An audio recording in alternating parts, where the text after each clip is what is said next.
Bah, j'écoute Jérémy, je suis très heureux de t'avoir aujourd'hui sur l'alignement. Ça fait quelques temps qu'on a envie d'avoir cette discussion et on va dire le hasard et le chaos de la vie, on aura l'occasion d'en reparler, fait que bah, du coup on enregistre seulement maintenant, mais peu importe, moi je suis super content de t'avoir ce matin. Partant, tu veux dire plusieurs mois Oui, qu'on essaye de caler exactement. ça, et malheureusement, à chaque fois, par ma faute, en quelque sorte, c'est vrai que je décale malheureusement les rendez-vous. Mais on a enfin réussi effectivement à se caler toi et moi, et c'est Exactement. un vrai plaisir d'accepter ton invitation. Exactement. Bah, écoute, merci d'être là ce matin. Euh, Bah, je te propose qu'on rentre dans le vif du sujet. Moi, tu sais, j'aime bien sur l'alignement. Commencer à chaque fois le début du podcast à essayer de comprendre quel est le cheminement de mon invité, qu'est-ce qui arrive, Mhm. quels ont été les chemins de vie, les étapes qui t'ont fait amener à être la personne que tu es aujourd'hui. Et du coup, pour te présenter, bah, tu es en partie coach en productivité et aussi papa. Mais qu'est-ce qui t'a, avec beaucoup d'autres choses qu'on va découvrir, mais qu'est-ce qui t'a amené un petit peu sur ce chemin? Alors de base, je suis très sportif, et ça a son Ok, importance. J'ai commencé le sport à 4 ans par un an de karaté, après j'ai fait du rugby de mes 5 ans à mes, je crois, 22 ans. Et de la musculation depuis que j'ai 18 ans, et maintenant du Krav Maga hmm, depuis presque un an. Donc le sport a réellement été un moteur dans toute ma vie. Et en parallèle, du coup, effectivement, j'ai aussi été salarié, j'ai eu un master 2 en ressources humaines, et il y a un lien qui s'est fait ok, entre les deux. En fait, quand j'étais petit, ma mère me disait constamment que j'étais fatigué de nature. Parce que je me réveillais hmm, fatigué, l'après-midi j'étais fatigué, le soir j'étais fatigué, j'étais constamment fatigué. Et c'est qu'en m'intéressant réellement à la musculation, plus précisément réellement à cette volonté de pousser mon physique à son maximum, notamment par l'alimentation, que j'ai compris le lien entre alimentation, énergie, productivité, cognition, clarté d'esprit et tout ce que tu veux. Et donc à partir de là, j'ai commencé à me reprendre un peu en main niveau alimentation. Au début, je suivais un peu les dogmes imposés par la société, à savoir le matin, le petit déjeuner avec céréales, jus de fruits, lait, tout ce qui va bien, tu vois. hmm. Le petit déjeuner Un idéal, on va dire, classique, pour être en forme chaque matin. exactement. Voilà, c'est vraiment... Forcément, je le dis avec des gros guillemets. Et donc au début, effectivement, j'ai fait ça dans une optique d'être mieux physiquement parlant, d'avoir des meilleures performances sportives, tant sur les terrains de rugby qu'au niveau de la musculation. Mais j'ai rapidement vu, du coup, une amélioration également au niveau cognition, au niveau Ok. mental, au niveau clarté d'esprit, au niveau énergie à nouveau. Donc voilà grosso modo le chemin qui m'a amené à ça. Et c'est un chemin surtout qui m'a fait prendre conscience il y a quelques temps en arrière déjà, comme quoi les méthodes de productivité actuelles passent complètement à côté de ces concepts-là. Et aujourd'hui, j'en ai fait mon fer de lance. Et on va dire que mon ennemi juré, en quelque sorte, hein, tu le sais très bien en marketing, il faut un ennemi. Donc le mien, c'est quoi? C'est le formateur en productivité qui offre des croissants, des jus de fruits à ses apprenants. Pour moi, il y a une vraie dichotomie en fait. Tu places tes apprenants Totalement. dans un contexte, dans le fait que leur corps ne sera pas efficace, pour raison de pic de glycémie notamment, donc avec hypoglycémie réactionnelle par la suite, on peut développer si tu veux, en apprenant la productivité. Donc on est arrivé dans un monde en fait où les outils sont censés remplacer l'humain. Et mon but aujourd'hui, par mes contenus, gratuits comme payants, c'est réellement d'évangéliser le fait qu'avant toute chose, ça part du corps humain et du cerveau humain. Et l'habitude que Hmm, j'ai, comment dire, la métaphore que j'ai trouvée par rapport à ça, c'est celle de la Ferrari. Elle est pas top, mais en tout cas, elle se comprend facilement. En fait, d'abord une super Ferrari, autrement dit des belles compétences sur le papier, une belle carrosserie, etc. Si ton moteur, c'est celui d'une Twingo, tu dépasseras jamais une Twingo.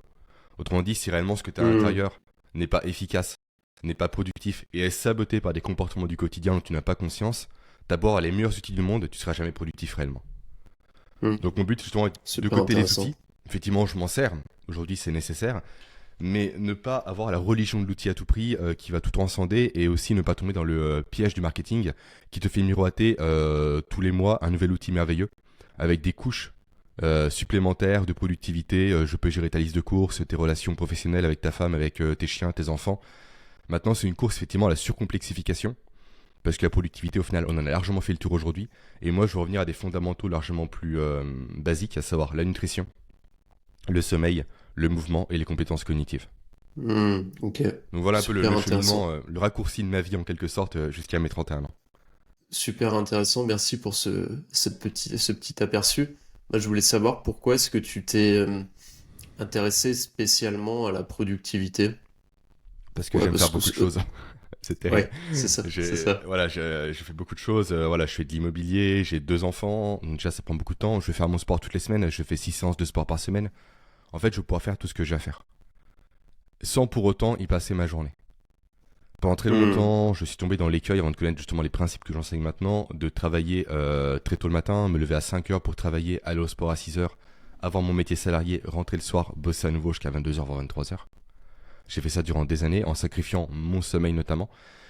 Et au bout d'un moment, je me suis rendu compte, notamment par l'arrivée de mon premier enfant, que c'était pas tenable. Et comme quoi également, les méthodes de productivité ne tiennent pas compte justement des enfants aussi, en plus de ne pas tenir compte de Hmm. l'alimentation et j'en passe.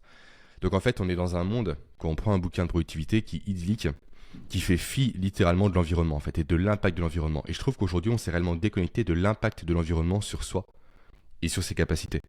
Toi, la respiration, parfaitement, c'est un exemple vraiment génial par rapport Hmm. à ça. T'en parles très souvent. Mais si on est constamment stressé, si l'environnement est pesant, on va moins bien respirer, ce qui induit également un stress supplémentaire. Donc voilà, en Hmm. fait, aujourd'hui, on est décorrélé de l'environnement. Et le meilleur exemple par rapport à ça, je trouve, par rapport à cette incapacité qu'on a, nous, à comprendre son corps, ses ressentis, ses besoins, c'est les montres connectées. Aujourd'hui, les montres, les gens se fient plus à leurs montres, aux données de leurs montres, qu'à leur propre ressenti. Le matin, c'est est-ce que Je j'ai suis bien d'accord, dormi? ouais. C'est pas un ressenti, c'est ce que ma montre m'a dit si j'ai bien dormi. Juste Je écoute-toi. suis d'accord. Commence par C'est t'écouter et la montre, c'est un supplément. Et encore un supplément qui pour moi n'est pas nécessaire. c'est clair, mais c'est un vrai sujet, hein, parce que moi, tu sais, je m'intéresse beaucoup à tout ce qui est bah voilà, health tech, biohacking, et Hmm. j'ai eu une montre, tu sais, les bracelets Whoop, c'est l'équivalent d'un Oura, tu sais, où ça Ok. calcule ta récupération, toi, Chervi et compagnie. Et je l'ai eu pendant quelques mois. Et du coup, bah, c'était intéressant parce que ça permettait de voir que certains comportements induisaient bah, une Hmm. mauvaise récupération sur le sommeil. Bah, typiquement des choses qu'on sait déjà, mais bah, une dette de sommeil, consommation d'alcool, trop manger, trop d'écran, et ça se répercutait effectivement sur la data le matin.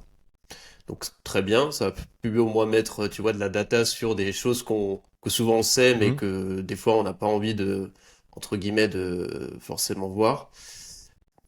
Mais je me suis rendu compte, comme tu disais, c'est qu'en fait, ça induisait directement le comportement. Donc les matins où, bah, en fait, ma récup était pas bonne, bah, en fait, j'allais, entre guillemets, me mettre dans une condition où ma journée allait être, ah, j'allais être fatigué toute la journée, quoi. Et, j'ai eu une discussion intéressante aussi à ce sujet avec une athlète de CrossFit dans ma box qui me disait que elle, ça lui avait planté plusieurs compétitions Hmm. parce qu'en fait, le matin même de la compète, elle voyait, ah bah j'ai pas bien dormi, mauvaise récup, et ça la conditionnait pour foirer toute sa compète, quoi. Et c'est là où ces outils, moi je trouve que ça peut être intéressant pour comprendre l'impact de certaines choses dans sa vie. Mais comme tu dis, après, une fois qu'on a compris les grandes lignes, c'est bien de pouvoir s'en détacher et Hmm. d'être à l'écoute de ces sensations. C'est la clé, hein. Moi je te rejoins totalement là-dessus. Mais tout comme moi, effectivement, j'ai eu une Apple Watch durant quelques temps. C'était un super outil de mesure. Mais dès que j'ai vu que la mesure, comment dire, faisait place à cette notion de contrôle de la montre sur mes ressentis, j'ai arrêté, quoi. Et j'ai rien Hmm. vendu. Sans compter aussi cette notion d'onde à laquelle je me suis formé entre temps. Donc, mais ça, c'est un autre sujet. Et c'est Hmm. intéressant ce que tu dis par contre par rapport à cette notion de ma montre dit que je suis fatigué, du coup je me dis que je suis fatigué, donc je suis fatigué. Ça fait écho à Carl Friston que tu connais, par Pierre Dufresne, je pense, Hmm. avec son concept de cerveau prédictif. En fait, je me permets, c'est une digression qui est super intéressante et importante, je pense.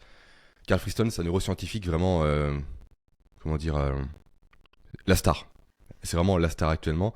Il a notamment acté le fait que le cerveau, effectivement, est un organe d'anticipation, non pas de réaction. Autrement dit, le cerveau ne va pas réagir à une situation, il va anticiper les conséquences d'un comportement sur la situation en question. C'est pour ça, typiquement, qu'on se met à saliver dès qu'on sent l'odeur d'un croissant, tu vois. Et c'est pour ça, Hmm. effectivement, que les boulangeries diffusent des odeurs dans la rue. C'est pas anodin, quoi. Il y a des diffuseurs d'odeurs qui existent, donc c'est pas anodin. Tout ça pour dire, effectivement, que d'une part, il y a ce postulat-là.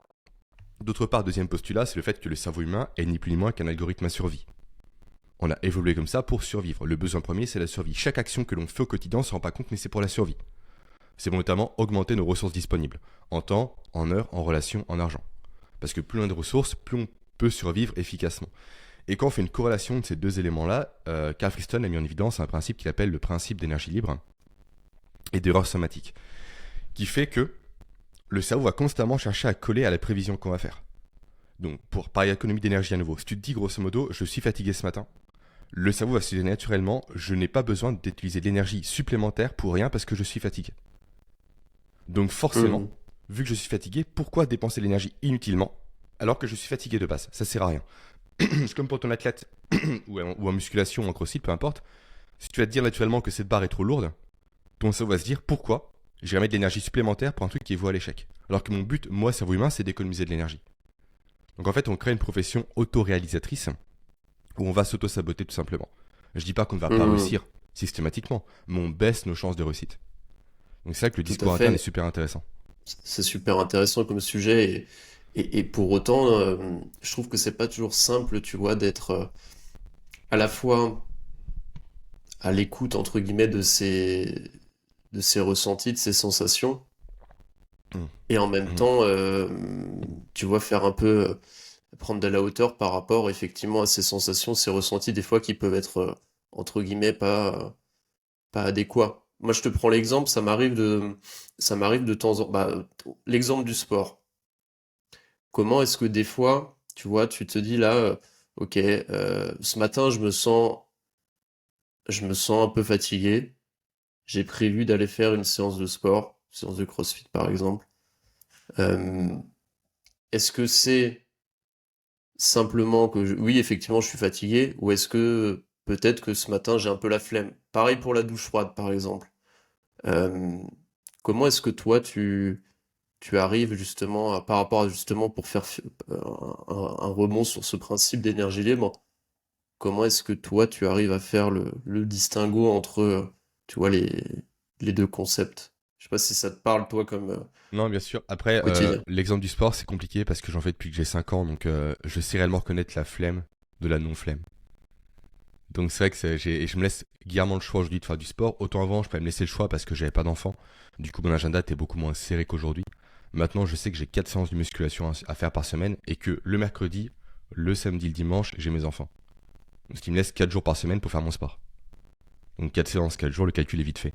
Par contre, quand je suis fatigué, quand je passe une mauvaise nuit, je le ressens en fait, c'est de l'écoute.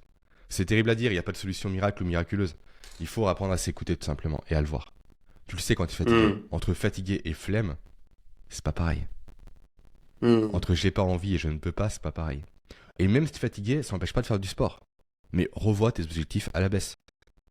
Ça m'est déjà arrivé, j'ai été malade. En fait, aujourd'hui, je suis suivi pour un coaching en musculation parce qu'aujourd'hui, j'ai décidé de déléguer ma motivation au niveau de la musculation parce que j'ai plus la motivation de le faire comme avant.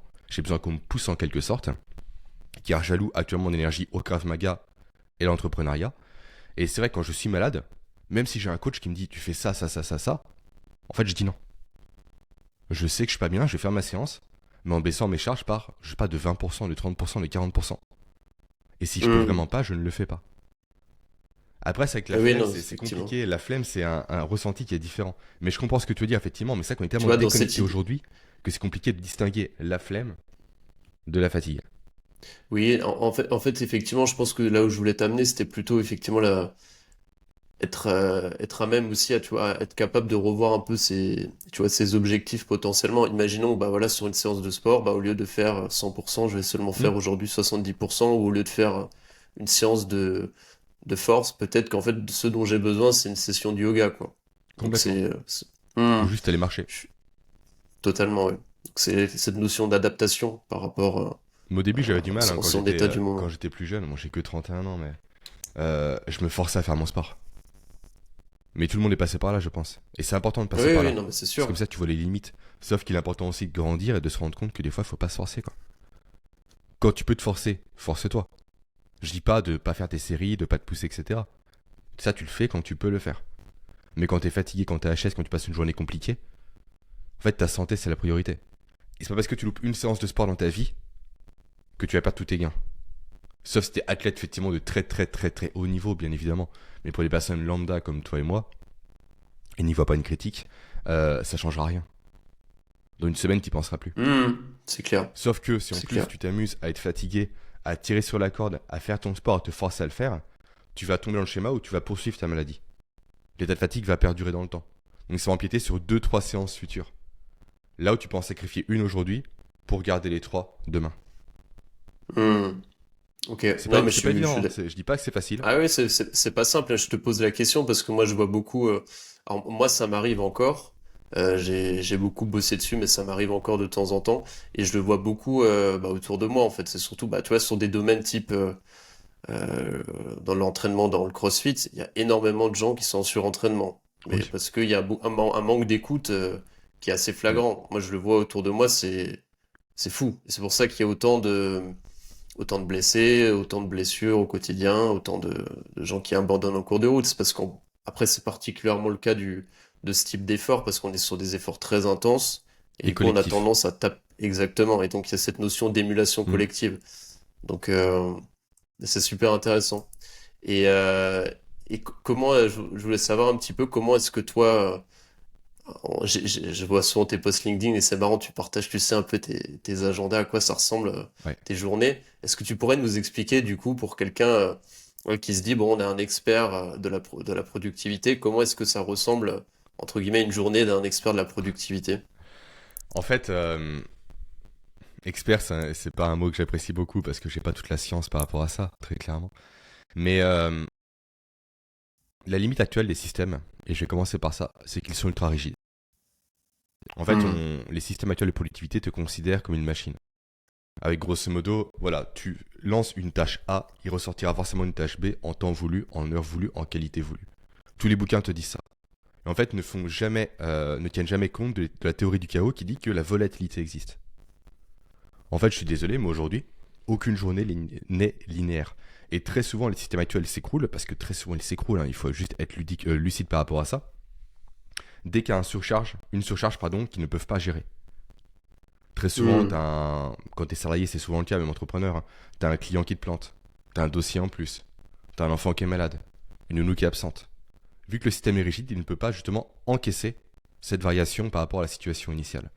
Et c'est pourquoi le premier élément que je fais mettre en place aux personnes qui me suivent et qui font appel à moi pour des consultations privées, c'est commencer par lister, déjà prendre comme système ce qu'on appelle le time blocking. Tu vois ce que c'est? C'est avoir ton agenda C'est sous les de- yeux et mettre des blocs de temps de Oui. travail. Hmm. Mais avant de mettre les Ok. blocs de temps de travail, je conseille de mettre les blocs de temps d'indisponibilité. Parce que souvent les gens ne se rendent pas compte du temps réel qu'ils ont à disposition. Parce qu'ils partent constamment d'un agenda qui est vierge. Ou en fait, ils sont dans un monde où il n'y a que le travail. Rien d'autre. Alors que c'est entièrement faux. Le matin, moi j'ai mis le temps avec mes enfants. De 7h à 9h, il y a mes enfants. C'est bloqué. J'ai pas une de tâche dessus, c'est impossible, c'est bloqué. Le soir, de 18h30 à 20h, il y a mes enfants. Entre midi et 2, entre midi et 2h30, j'ai sport, douche, sieste, repas. C'est impondérable pour moi, je dois le faire. Entre-temps, j'ai 2 sessions de marche. Ça, c'est la base. Tout ça, c'est des choses qui, déjà, viennent Hmm. compléter mon agenda. Et après, autour de ça, se greffe le travail. C'est un peu l'histoire connue Super du intéressant. professeur qui prend un seau, il met des gros cailloux dedans, que tu dois connaître, je pense. Ça te Hmm. parle? Pour faire simple, il y a un professeur à l'université, pour expliquer aux personnes qui ne connaissent pas, qui va devant ses élèves, qui prend un gros bocal transparent, il met des grosses pierres dedans, et après il dit grosso modo, ok, s'il y a encore de la place, les personnes disent non, il met des petits graviers, ça prend la place, et s'il y a encore de la place, non, il n'y a plus de place, il met du sable, ça rentre à nouveau, est-ce qu'il y a de la place? Non, il n'y en a plus, il met de l'eau, ça tient encore. Et en fait, simplement, il explique qu'en mettant les grosses pierres, les choses importantes au début, en actant ces choses-là, on peut faire rentrer le reste autour. Mais si on commençait par le sable, les graviers et les grosses pierres, dans ce sens-là, ça n'irait pas. Parce que le seau serait déjà plein. Donc si on commence par mettre du travail qui va empiéter sur des tâches personnelles, des impondérables comme des enfants, des rendez-vous médicaux et j'en passe, ça ne tient pas. Sauf que les gens fonctionnent comme ça aujourd'hui. Ils composent pas leur travail autour de leur vie, mais leur vie autour de leur travail. Et ça ne marche pas. Et après, l'élément supplémentaire que j'aimerais rajouter justement pour faire réussir à contenir cette volatilité, cette théorie du chaos, qui fait que constamment il y aura des éléments perturbateurs, s'ajouter des zones tampons dans ma journée. Avoir une zone chaque soir de 1 heure, en fait, où c'est marqué zone tampon, qui me sert justement à encaisser la volatilité. Elle dure 1 heure le soir et j'ai mis une demi-heure le matin en général. Comme ça, j'ai 1h30 par jour également que je ne touche pas, qui sert uniquement à gérer les imprévus. Et s'il n'y a pas d'imprévu, je peux prendre de l'avance sur mes jours suivants. Et ça, c'est génial. Ok. Parce que dans tous les cas, on est gagnant. Soit effectivement, on peut encaisser l'imprévu, parce qu'on a le temps de l'encaisser, parce qu'on l'a prévu, parce qu'on a anticipé l'inanticipable. Soit quand tout se passe bien, ce qui est génial, ça arrive pas tout le temps, mais ça peut arriver, on peut gagner du temps par rapport à sa journée du lendemain. Et ça, c'est merveilleux. Tu vois, on n'est pas dans une course contre le temps, on gagne Hmm. la course contre le temps. Donc vraiment, mon conseil, c'est ça, c'est commencer par prendre un agenda, bloquer tous vos impératifs, les enfants, la nounou, les rendez-vous médicaux, les courses, sport, etc. Ça, c'est bloqué. Après, on met 2 zones tampons, ou une selon les personnes, et après, on met ses tâches à faire. Ok, super intéressant. Bah, c'est vrai que tu as raison, c'est super contre-intuitif par rapport à tous les conseils qu'on entend, mais ça me paraît évident. Tu vois, moi, c'est quelque chose que j'ai fait un peu intuitivement aussi, mais c'est sûr qu'autour de moi, tu vois, quand j'en discutais un petit peu de l'organisation, de la priorisation, du temps perso, du sport, bah, notamment, tu sais, dans ma ancienne vie d'entrepreneur, Mhm. start-upper, c'était super contre-intuitif. Moi, on comprenait pas. Quand je disais, moi, le sport, il est bloqué entre midi et deux, pareil comme toi, 2 heures, boum. On me disait, ah non, mais ouais, je comprends pas, en fait. C'est parce qu'en fait, on vit dans une culture, comme tu dis, où en fait, le travail passe first à tout prix, Mm. et les gens ont un peu du mal, je pense, à réfléchir à long terme, en fait. Et ils pensent que, en fait, en, en accumulant du toujours plus de travail, on arrive à être productif, à être efficient, mais la réalité est que je suis d'accord avec toi, ça tient pas à long terme. Cette théorie ne tient pas à long terme. Je Non, à suis nouveau, parce qu'on peut pas 100% d'accord. encaisser l'imprévisibilité. C'est impossible. Hmm, Avec ces dogmes-là, du moins. Il ok. faut savoir Et, anticiper, je suis désolé, mais jamais une vie n'est linéaire. C'est impossible. hmm, Actuellement, t'as des grèves. Du coup, t'es bloqué dans le transport en commun. T'arrives en retard. Comment tu l'anticipes? Tu peux pas, ça. Il y a plein de choses comme ça qui sont inanticipables. Donc, autant se réserver des zones tampons. C'est comme ça que je les appelle, peu importe le nom qu'on met derrière, mais hmm, ces zones-là pour justement pouvoir agencer ses tâches en fonction des imprévus. Et il y a une métaphore que j'aime beaucoup de Cédric Watine, qui est un peu mon mentor aujourd'hui, du podcast Outils du Manager, qui prend l'exemple du taquet. Tu sais, c'est l'espèce de petit jeu où tu déplaces des formes pour faire un puzzle. T'as un seul trou de libre, il ok. faut le déplacer pour constituer une image. Tu vois ce que c'est? Et en fait, plus t'as des zones libres, plus t'es efficace. Parce que plus tu peux déplacer facilement tes tâches, bah tes cases pour faire l'image. Pour la productivité, c'est exactement pareil. Si t'as des cases libres, tu pourras justement agencer facilement les choses pour arriver à un résultat final que tu veux viser et obtenir. Là où quand t'as zéro Hmm, plage disponible, tu peux rien faire bouger. Donc ça ne marche pas. hmm, effectivement. Et donc du coup, je vois bien, donc sur la journée, tu t'organises, on a bien compris avec qu'est-ce qui est prioritaire dans ta vie, famille, sport, les zones tampons. Ouais. Comment ça se passe après du coup pour tes zones de temps de travail? Comment est-ce que tu t'organises? J'imagine que est-ce que tu fais des sprints de temps limité pour optimiser ta productivité? Euh, Comment ça se passe un petit peu pour voilà, ton temps de travail? Comment est-ce que tu optimises ton temps de travail pour être dans un état, j'imagine, de flow, productif, délivré au maximum? Alors, Comment ça se passe? déjà, ce que je fais, c'est que je dicte mes tâches et je ne me laisse pas dicter mes tâches. Là, je fais écho aux emails, en fait. En fait, les gens, ouais, c'est vrai que c'est un peu un poncif de dire ça, tout le monde en parle, mais arrêtez de gérer vos emails en flux tendu. Même vos messages. Moi, je réponds majoritairement dans 90% du temps à tous mes emails, tous mes messages, toutes mes notifications et j'en passe, les lundis matins, les jeudis matins. Sauf urgence, bien évidemment. Hmm, Mais comme ça, on me dicte pas tout simplement ma journée. Parce qu'effectivement, si on commence la journée en ouvrant ses emails en voyant une tâche entre guillemets urgente, une tâche urgente est très rarement urgente, elle est urgente pour quelqu'un d'autre, pas pour toi, et souvent la personne peut le faire par soi-même, ça va plomber ta journée. Donc commence par faire ton travail, et après fais le travail des autres. Quand c'est possible, bien évidemment, tous les métiers ne le permettent pas, mais quand on peut le faire, hmm, autant le faire un maximum. Après, effectivement, j'ai des séquences assez courtes de travail, entre 3 quarts d'heure et 1 heure en moyenne, et entrecoupées par de la marche. C'est super important pour moi. Pour plusieurs raisons, parce que quand on travaille sur une tâche, on est en mode focus, idéalement. Donc pas de notification, pas de distraction. Sauf que c'est paradoxal, mais plus on est concentré sur une tâche, plus on perd d'énergie. C'est un peu comme un laser, toi. Entre une lampe torche hmm, où une pile va durer potentiellement des années, un laser, ça dure potentiellement quelques mois. Parce que tout est concentré sur un seul point pour donner un meilleur effet, un effet plus puissant. Et c'est important, justement, de sortir ou de couper complètement son activité par autre chose pour défocaliser. Pour justement arrêter de se focaliser sur une seule unique tâche, mais pour prendre du recul, s'activer, marcher, prendre l'air.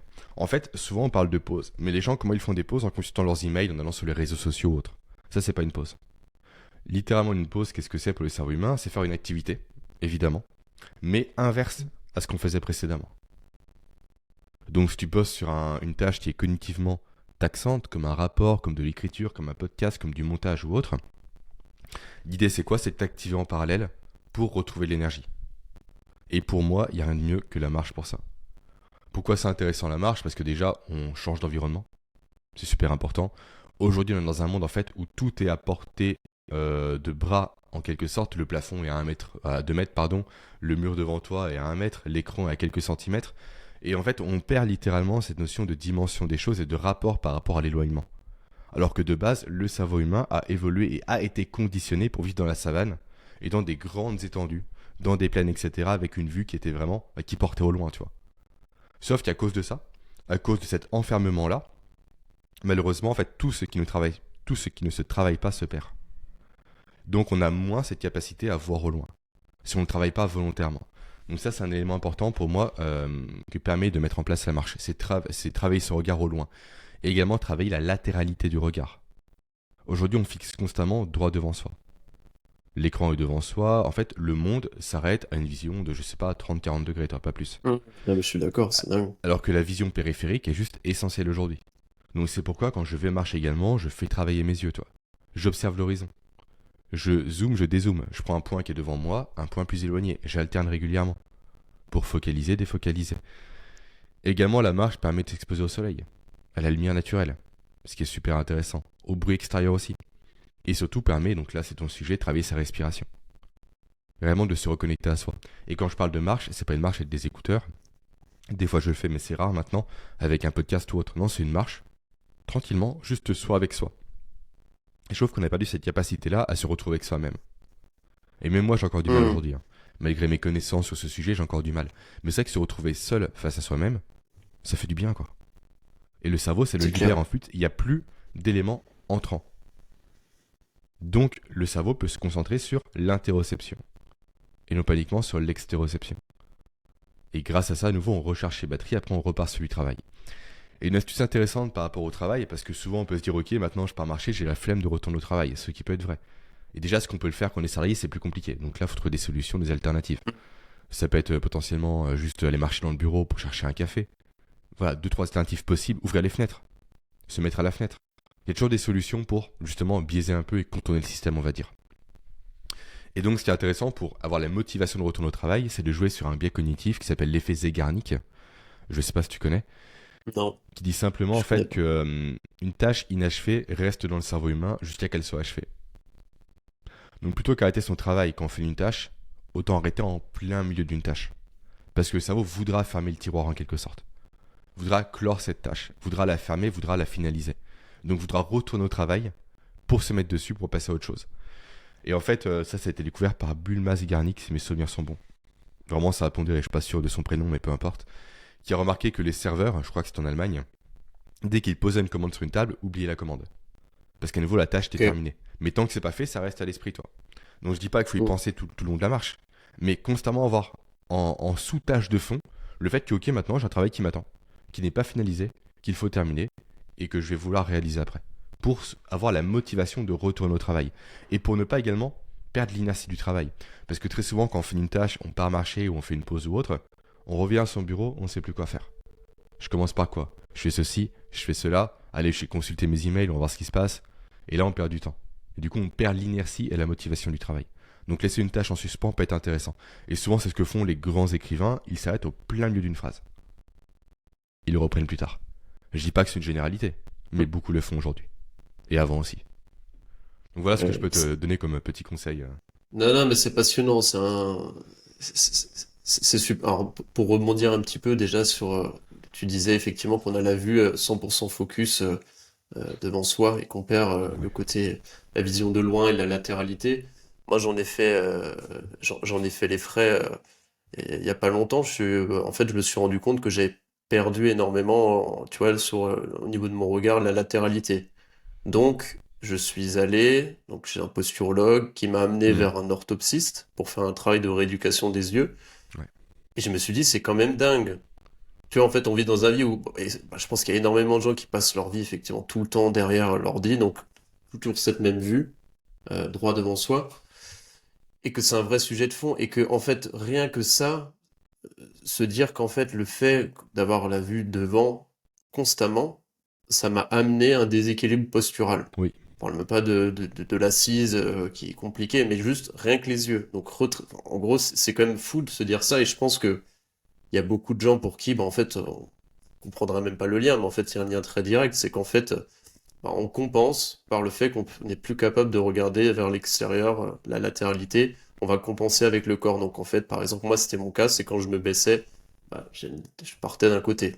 Parce que c'était l'œil droit qui était un peu flemmard. Et, et ça, en fait, si on le travaille pas, bah ok, moi j'ai travaillé 20 séances avec un orthoptiste pendant 2-3 mois, donc c'est bien, donc ça a amélioré ma posture, donc super. Mais pour autant, si je continue pas à le travailler au Hmm. quotidien, je vais revenir dans la même situation qu'il y a 3 mois. Donc, c'est-à-dire que on est profondément inadapté à passer nos journées derrière un ordinateur assis. Et ça, moi, c'est quelque chose qui me questionne beaucoup en ce moment, tu vois, ça fait une dizaine d'années que je passe mes journées derrière l'ordinateur. Mhm. J'essaie effectivement d'incorporer du mouvement, de la marche, du sport. Euh, mais pour autant, tu vois, des fois, je me questionne là-dessus, c'est que je me dis, ok, en fait, on est profondément inadapté à ce mode de vie. Pourtant, on tend vers ce mode de vie où tout le monde passe essentiellement beaucoup de temps derrière un ordinateur. Vers où on va?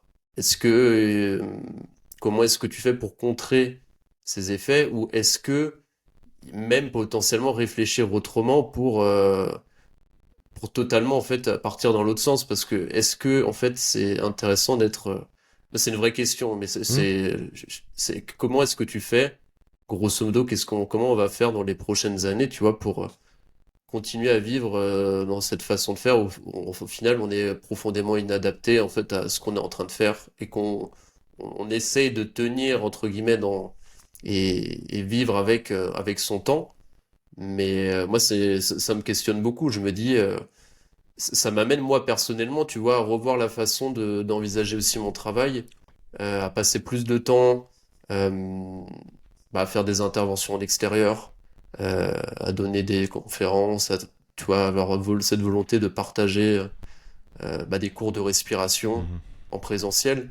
Je sais pas, toi, qu'est-ce que ça t'évoque tout ça? T'as vu C'est quelque chose, toi, tu essaies de. le film Wall-E? Non, je l'ai pas vu. Ah, c'est Ça fait dommage. longtemps. J'ai peut-être vu, mais ça fait un petit moment que. C'est un super dessin animé. Pourquoi j'en parle? Parce qu'à la fin, en fait, on arrive dans une société, à la fin du film, bien sûr, où tous les gens sont obèses, sont assistés, ne marchent plus, marchent uniquement par l'espèce d'un joint, un peu des fauteuils roulants, toi, mais Hmm. qui lévitent, ne mangent même plus par eux-mêmes, mais c'est une machine qui leur donne à manger. Et Ok. c'est terrible à dire, mais j'ai l'impression qu'on se dirige tout droit vers ça, toi. Et je trouve que c'est un peu vain de vouloir sauver tout le monde aujourd'hui. Mais je pense que les personnes comme toi et comme moi, par nos contenus, l'idée et l'impact que l'on veut avoir, du moins c'est mon cas, et je pense que tu le partageras, c'est d'impacter certaines personnes à avoir justement ce déclic-là. À se dire, ok, en fait, c'est pas parce que c'est la norme que c'est la normalité. C'est un concept que j'aime beaucoup, cette distinction. C'est pas parce que tout le monde fait comme ça aujourd'hui que la normalité est réellement comme ça. Tout à fait, hein. Donc ça, c'est essentiel. Et moi, effectivement, à mon niveau, je parle de productivité, etc. Mais si j'ai fait le choix de ne pas en parler par le prisme des outils, déjà parce que effectivement ça ne marche pas en tant que tel, mais aussi c'est pour avoir un discours beaucoup plus profond derrière, d'anti-médiocrité. C'est mon cheval de bataille. C'est vrai que ça fait un peu dur dit comme ça, j'en ai conscience, mais je trouve que le monde devient médiocre. Hmm. Qu'est-ce que je veux dire par Je là? suis Eh d'accord. bien simplement, il suffit d'aller en hypermarché et faire ses courses. Et de regarder les gens. Regarder tant les Ah gens bah que le oui. contenu de leur caddie que leurs enfants.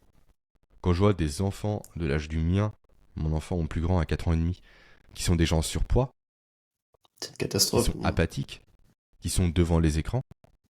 Et quand je vois à l'école que les parents ramènent et osent ramener même carrément des bonbons, des gâteaux au chocolat, des saloperies bourrées de sucre pour les anniversaires, et en donner à mon fils notamment, qui a une alimentation qui est bio, qui est cuisinée maison, qui est saine, et qui est dépourvue, c'est jamais réellement dépourvu, mais vraiment minime en sucre, en fait ça fait mal parce que tous les gens tendent à te tirer vers le bas, quoi.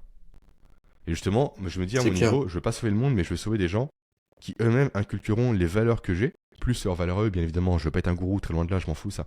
Mais à leurs enfants, pour que ces enfants pas répercutent ces éléments-là, toi. Mais je pense qu'on ira tout droit vers un monde en fait splitté en deux, où tu auras ceux qui seront constamment avachis toute la journée, sédentaires, apathiques, râleurs, et en plus qui osent se plaindre constamment comme quoi leurs problèmes viennent d'extérieur et pas d'eux-mêmes.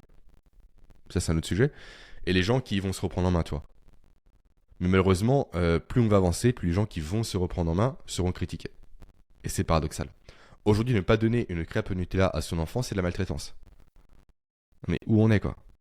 Ah Ça n'a bah, je suis d'accord aucun avec toi. putain de sens. Dire à une personne que si elle mange un croissant, elle sera en mauvaise santé, la personne t'engueule. Enfin, juste, c'est un fait, quoi.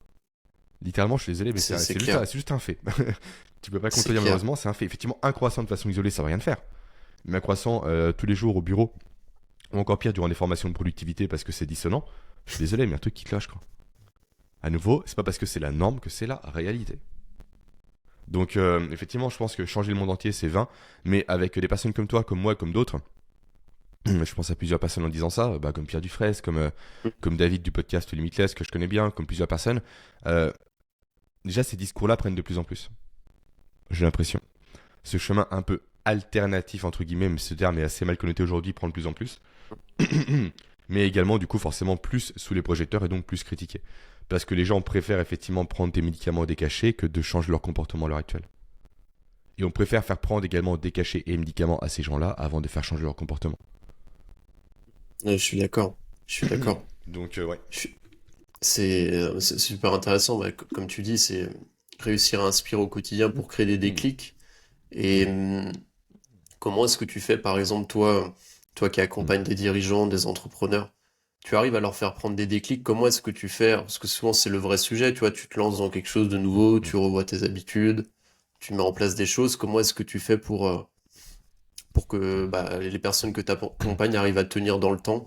Je prends un exemple, peut-être ça sera l'exemple du téléphone. Par exemple, tu disais, on parlait des notifs, des emails, comment est-ce que tu vas faire, quels sont un peu tes conseils pour quelqu'un qui se dit, ok, ah oui, moi je me rends compte que je passe beaucoup trop de temps sur mon téléphone, je travaille, je vais prendre mon cas. Moi je me rends compte que j'arrive assez bien à gérer le téléphone, pas passer trop de temps dessus. Par contre, quand je suis dans une période où je suis en train de créer du contenu pour mon business, j'ai tendance à me faire vite happer par les réseaux parce que je sais que je dois publier dessus. Et en fait, tu as un effet où tu es amené à quand même à passer plus de temps que la normale. Alors j'imagine les gens qui ont des vrais problèmes de base et qui passent énormément de temps, comment est-ce que toi tu pourrais par exemple sur ce sujet conseiller globalement pour réussir à tenir dans le temps? Alors, Euh, outre les conseils de base qui consistent à supprimer les notifications et avoir le moins d'applications oui. possible, toi, attends, je vais prendre mon téléphone 2 secondes, tac, hop. Après, c'est vrai que t'es filmé, tu m'as dit, j'en profiter. Et moi, quand t'arrives sur l'accueil, t'as juste ça, quoi. T'as rien. Comme ça, moi, t'es pas attiré de base. Mais après, c'est un conseil que tout le monde dit, donc c'est pas. Voilà, en disant ça, Mhm. j'enfonce un peu une porte ouverte. En fait, il faut partir du principe et du postulat que le téléphone est meilleur que toi. C'est terrible à dire, hein. Oui, parce que c'est ça le vrai sujet de Mais fond. oui, Mhm. complètement. En fait, ça a été créé par des neuroscientifiques. Il y a un super livre par rapport à ça de Dan Ariely qui s'appelle Est-ce vraiment moi qui décide? En fait, on voit concrètement comme quoi les neuroscientifiques et les neuromarketeurs font tout pour rendre ton cerveau accro au téléphone, notamment par la production de dopamine induite par le téléphone. Et j'ai découvert récemment par un ami à moi qui s'appelle Julien Gognat du site Organisology une super application qui vraiment peuvent aider les gens par rapport à ça qui s'appelle OneSec. Alors typiquement, moi, j'ai Twitter sur mon téléphone pour des raisons pro. Donc là, je vais le montrer à la caméra pour en expliquer pour les personnes qui nous écoutent. Mais quand j'ouvre Twitter, en fait, automatiquement, hop, j'ai un truc qui apparaît à la place et j'ai un peu comme un truc tampon. En fait, ça Mhm. marche de tourner 3 fois mon téléphone Sympa. pour activer Twitter. J'adore. Et après, quand je le fais, toi, en fait, ça crée une friction. Donc là, je tourne 3 fois, ce qui est extrêmement chiant. En plus, en public, tu passes pour un CON et un abruti en faisant ça. Donc forcément, ça crée une friction, ça crée une barrière. Et en plus, quand tu le tournes 3 fois, donc là, je le fais devant la caméra, j'ai l'air un peu stupide, il te demande pourquoi tout ton téléphone. Est-ce que c'est l'ennui, le stress, etc. Déjà, pour te faire Ah ouais, c'est rationaliser le génial. pourquoi du comment, tu prends ton Mhm. téléphone. Imaginons que je mets l'ennui, ok. Et après, donc j'arrive sur Twitter. Au bout de 3 minutes, j'ai programmé pour que les notifications qui arrivent, grosso modo, est-ce que réellement tu es au bon endroit? Ou est-ce que tu fais ça machinalement? En fait, tu as des rappels qui se mettent en Incroyable. place. Et c'est super intéressant. Super. En fait, de base, Ah le ouais, téléphone est super. meilleur que toi. Il faut juste se l'avouer. Il faut s'avouer vaincu. Notamment pour Mhm. une C'est génération ça. comme la tienne et la mienne, en fait. On est né avec. Littéralement. Donc si on n'a pas des garde-fous par rapport à ça, on peut pas s'en sortir. L'autre garde-fou que j'aime bien, c'est une application qui s'appelle Cold Turkey. Donc déjà la première s'appelle OneSec. Donc 1 seconde tout simplement. Elle est gratuite et un service payant s'il faut, qui apporte des fonctionnalités en plus. L'autre application s'appelle Cold Turkey. Ok. Turkey, pardon, d'Inde froide en fait. C'est fait de faire une pause en anglais. Et en fait, c'est un. Tu peux lancer des sessions de travail dessus, de concentration. Tu détermines le temps en avance, 5 minutes, 10 minutes, une demi-heure, 1 heure, 2 heures. Et pendant tout ce laps de temps-là, tu vas déterminer quels sites ou quelles applications sont bloqués et inaccessibles. Mhm. Et si tu veux les débloquer, il faut payer de l'argent. Donc la friction est juste énorme pour les débloquer. C'est clair. Donc tu ne vas pas chercher à les débloquer. Et après, tu as le mode vraiment ultime qui s'appelle Frozen Turkey qui est inclus dedans. Où carrément, tu dis à partir de 19h, mon ordinateur se coupe. Et tu peux plus le rallumer. Jusqu'au lendemain, tu peux plus le rallumer, c'est impossible. Incroyable. Donc c'est violent. C'est très violent, mais C'est très violent, je pense que c'est la mais ça seule marche. façon de contrer, en fait. C'est ça.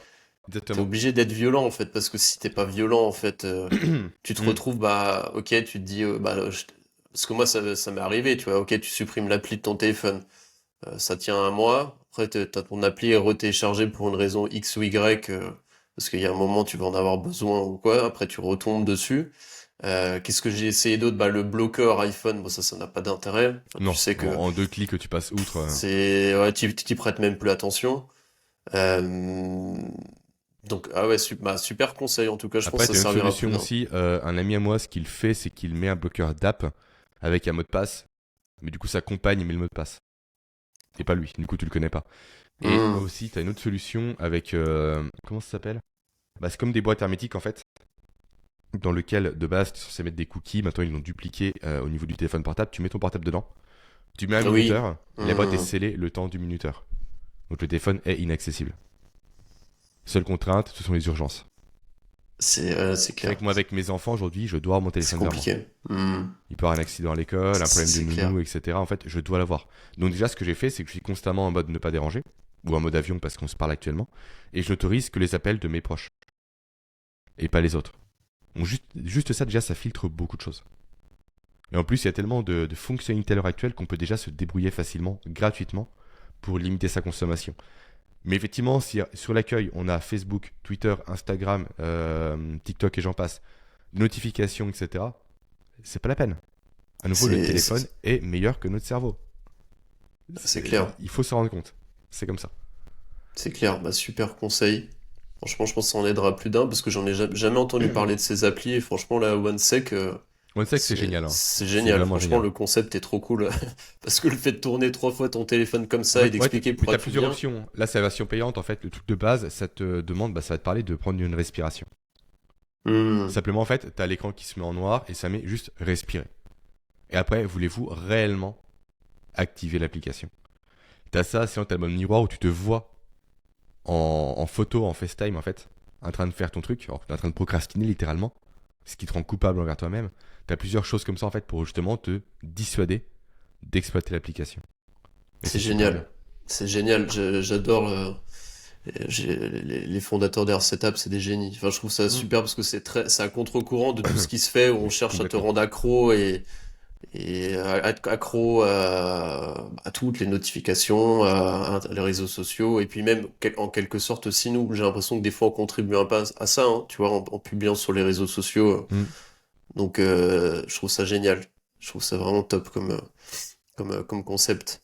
Et par rapport à toi, quels ont été en fait tes gros déclics que tu as eu dans ton cheminement sur la productivité, peut-être, tu vois, les murs que tu as cassés. Alors, t'as parlé de la théorie du chaos qui a été Mm. un vrai déclic. Est-ce que tu as d'autres choses aussi, toi, qui ont été entre guillemets, des game Ouais. changers où tu as revu Mm. ton modèle de productivité Complètement. Pour moi, l'élément le sauter? plus important dont personne ne parle et dont la portée est sous-estimée, c'est la chronobiologie. Aujourd'hui, Ah, j'en bah, parle constamment et je tends à hmm, mon niveau à l'évangéliser au maximum. Alors, qu'est-ce que la chronobiologie? Pour faire très très simple, c'est le fait que chaque individu a des pics d'énergie et de fatigue différents en journée, induits par des productions de cortisol et de mélatonine qui s'enclenchent à des moments différents dans la journée. Pourquoi c'est intéressant? Parce que grâce à ça, on peut comprendre précisément quand on peut faire des tâches compliquées et quand physiologiquement parlant, on ne peut pas le faire. En fait, quand le corps n'est pas capable littéralement de faire un travail compliqué. Donc, on peut composer autour de ça.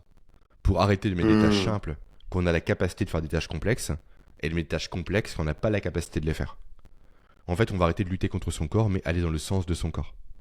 Donc après, pour faire très simple, tu as 4 chronotypes principaux, d'après les travaux du docteur Bruce, un scientifique américain. Tu as le loup, qui sont les personnes qui se lèvent tôt et se couchent tard. Je dis bien naturellement. Hein. Effectivement, t'as pas de réveil, t'es en vacances, t'as pas de travail, t'as pas d'obligation, etc. Naturellement, tu vas te lever tard, te coucher tard. Donc typiquement, c'est te lever sur le coup des 10h à 11h et te coucher sur le coup des minuit à 2h du matin. Sans te forcer. Vraiment, c'est ton heure. Après, tu as les profils comme moi, de base, des lions. On est lève tôt, mais couche tôt. Moi, à 22h, je suis littéralement HS. T'as après les profils ours qui, eux, sont plus synchronisés que le rythme du soleil. Donc on est plus sur du 7-8 heures et du 23h en moyenne. Et après les dauphins, qui sont un peu un sous-profil selon moi, qui sont les personnes victimes d'insomnie. Et en fait, ce qui est intéressant par rapport à ça, effectivement, c'est que chaque profil que je viens de décrire a ses propres pics d'énergie et de fatigue. Pour faire très simple, le lion est vraiment énergique le matin, au lever, de 7h à 11h.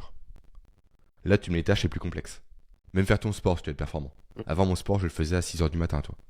Parce que j'étais un bon lion, en quelque sorte. Après, tu as un creux entre 11h et 15h. C'est là où je fais ma sieste, en général. Et après, effectivement, tu as un nouveau pic d'énergie entre 15h et 17h. Après, le loup, lui, c'est plus creux d'énergie de 11h à quasiment 14-15h.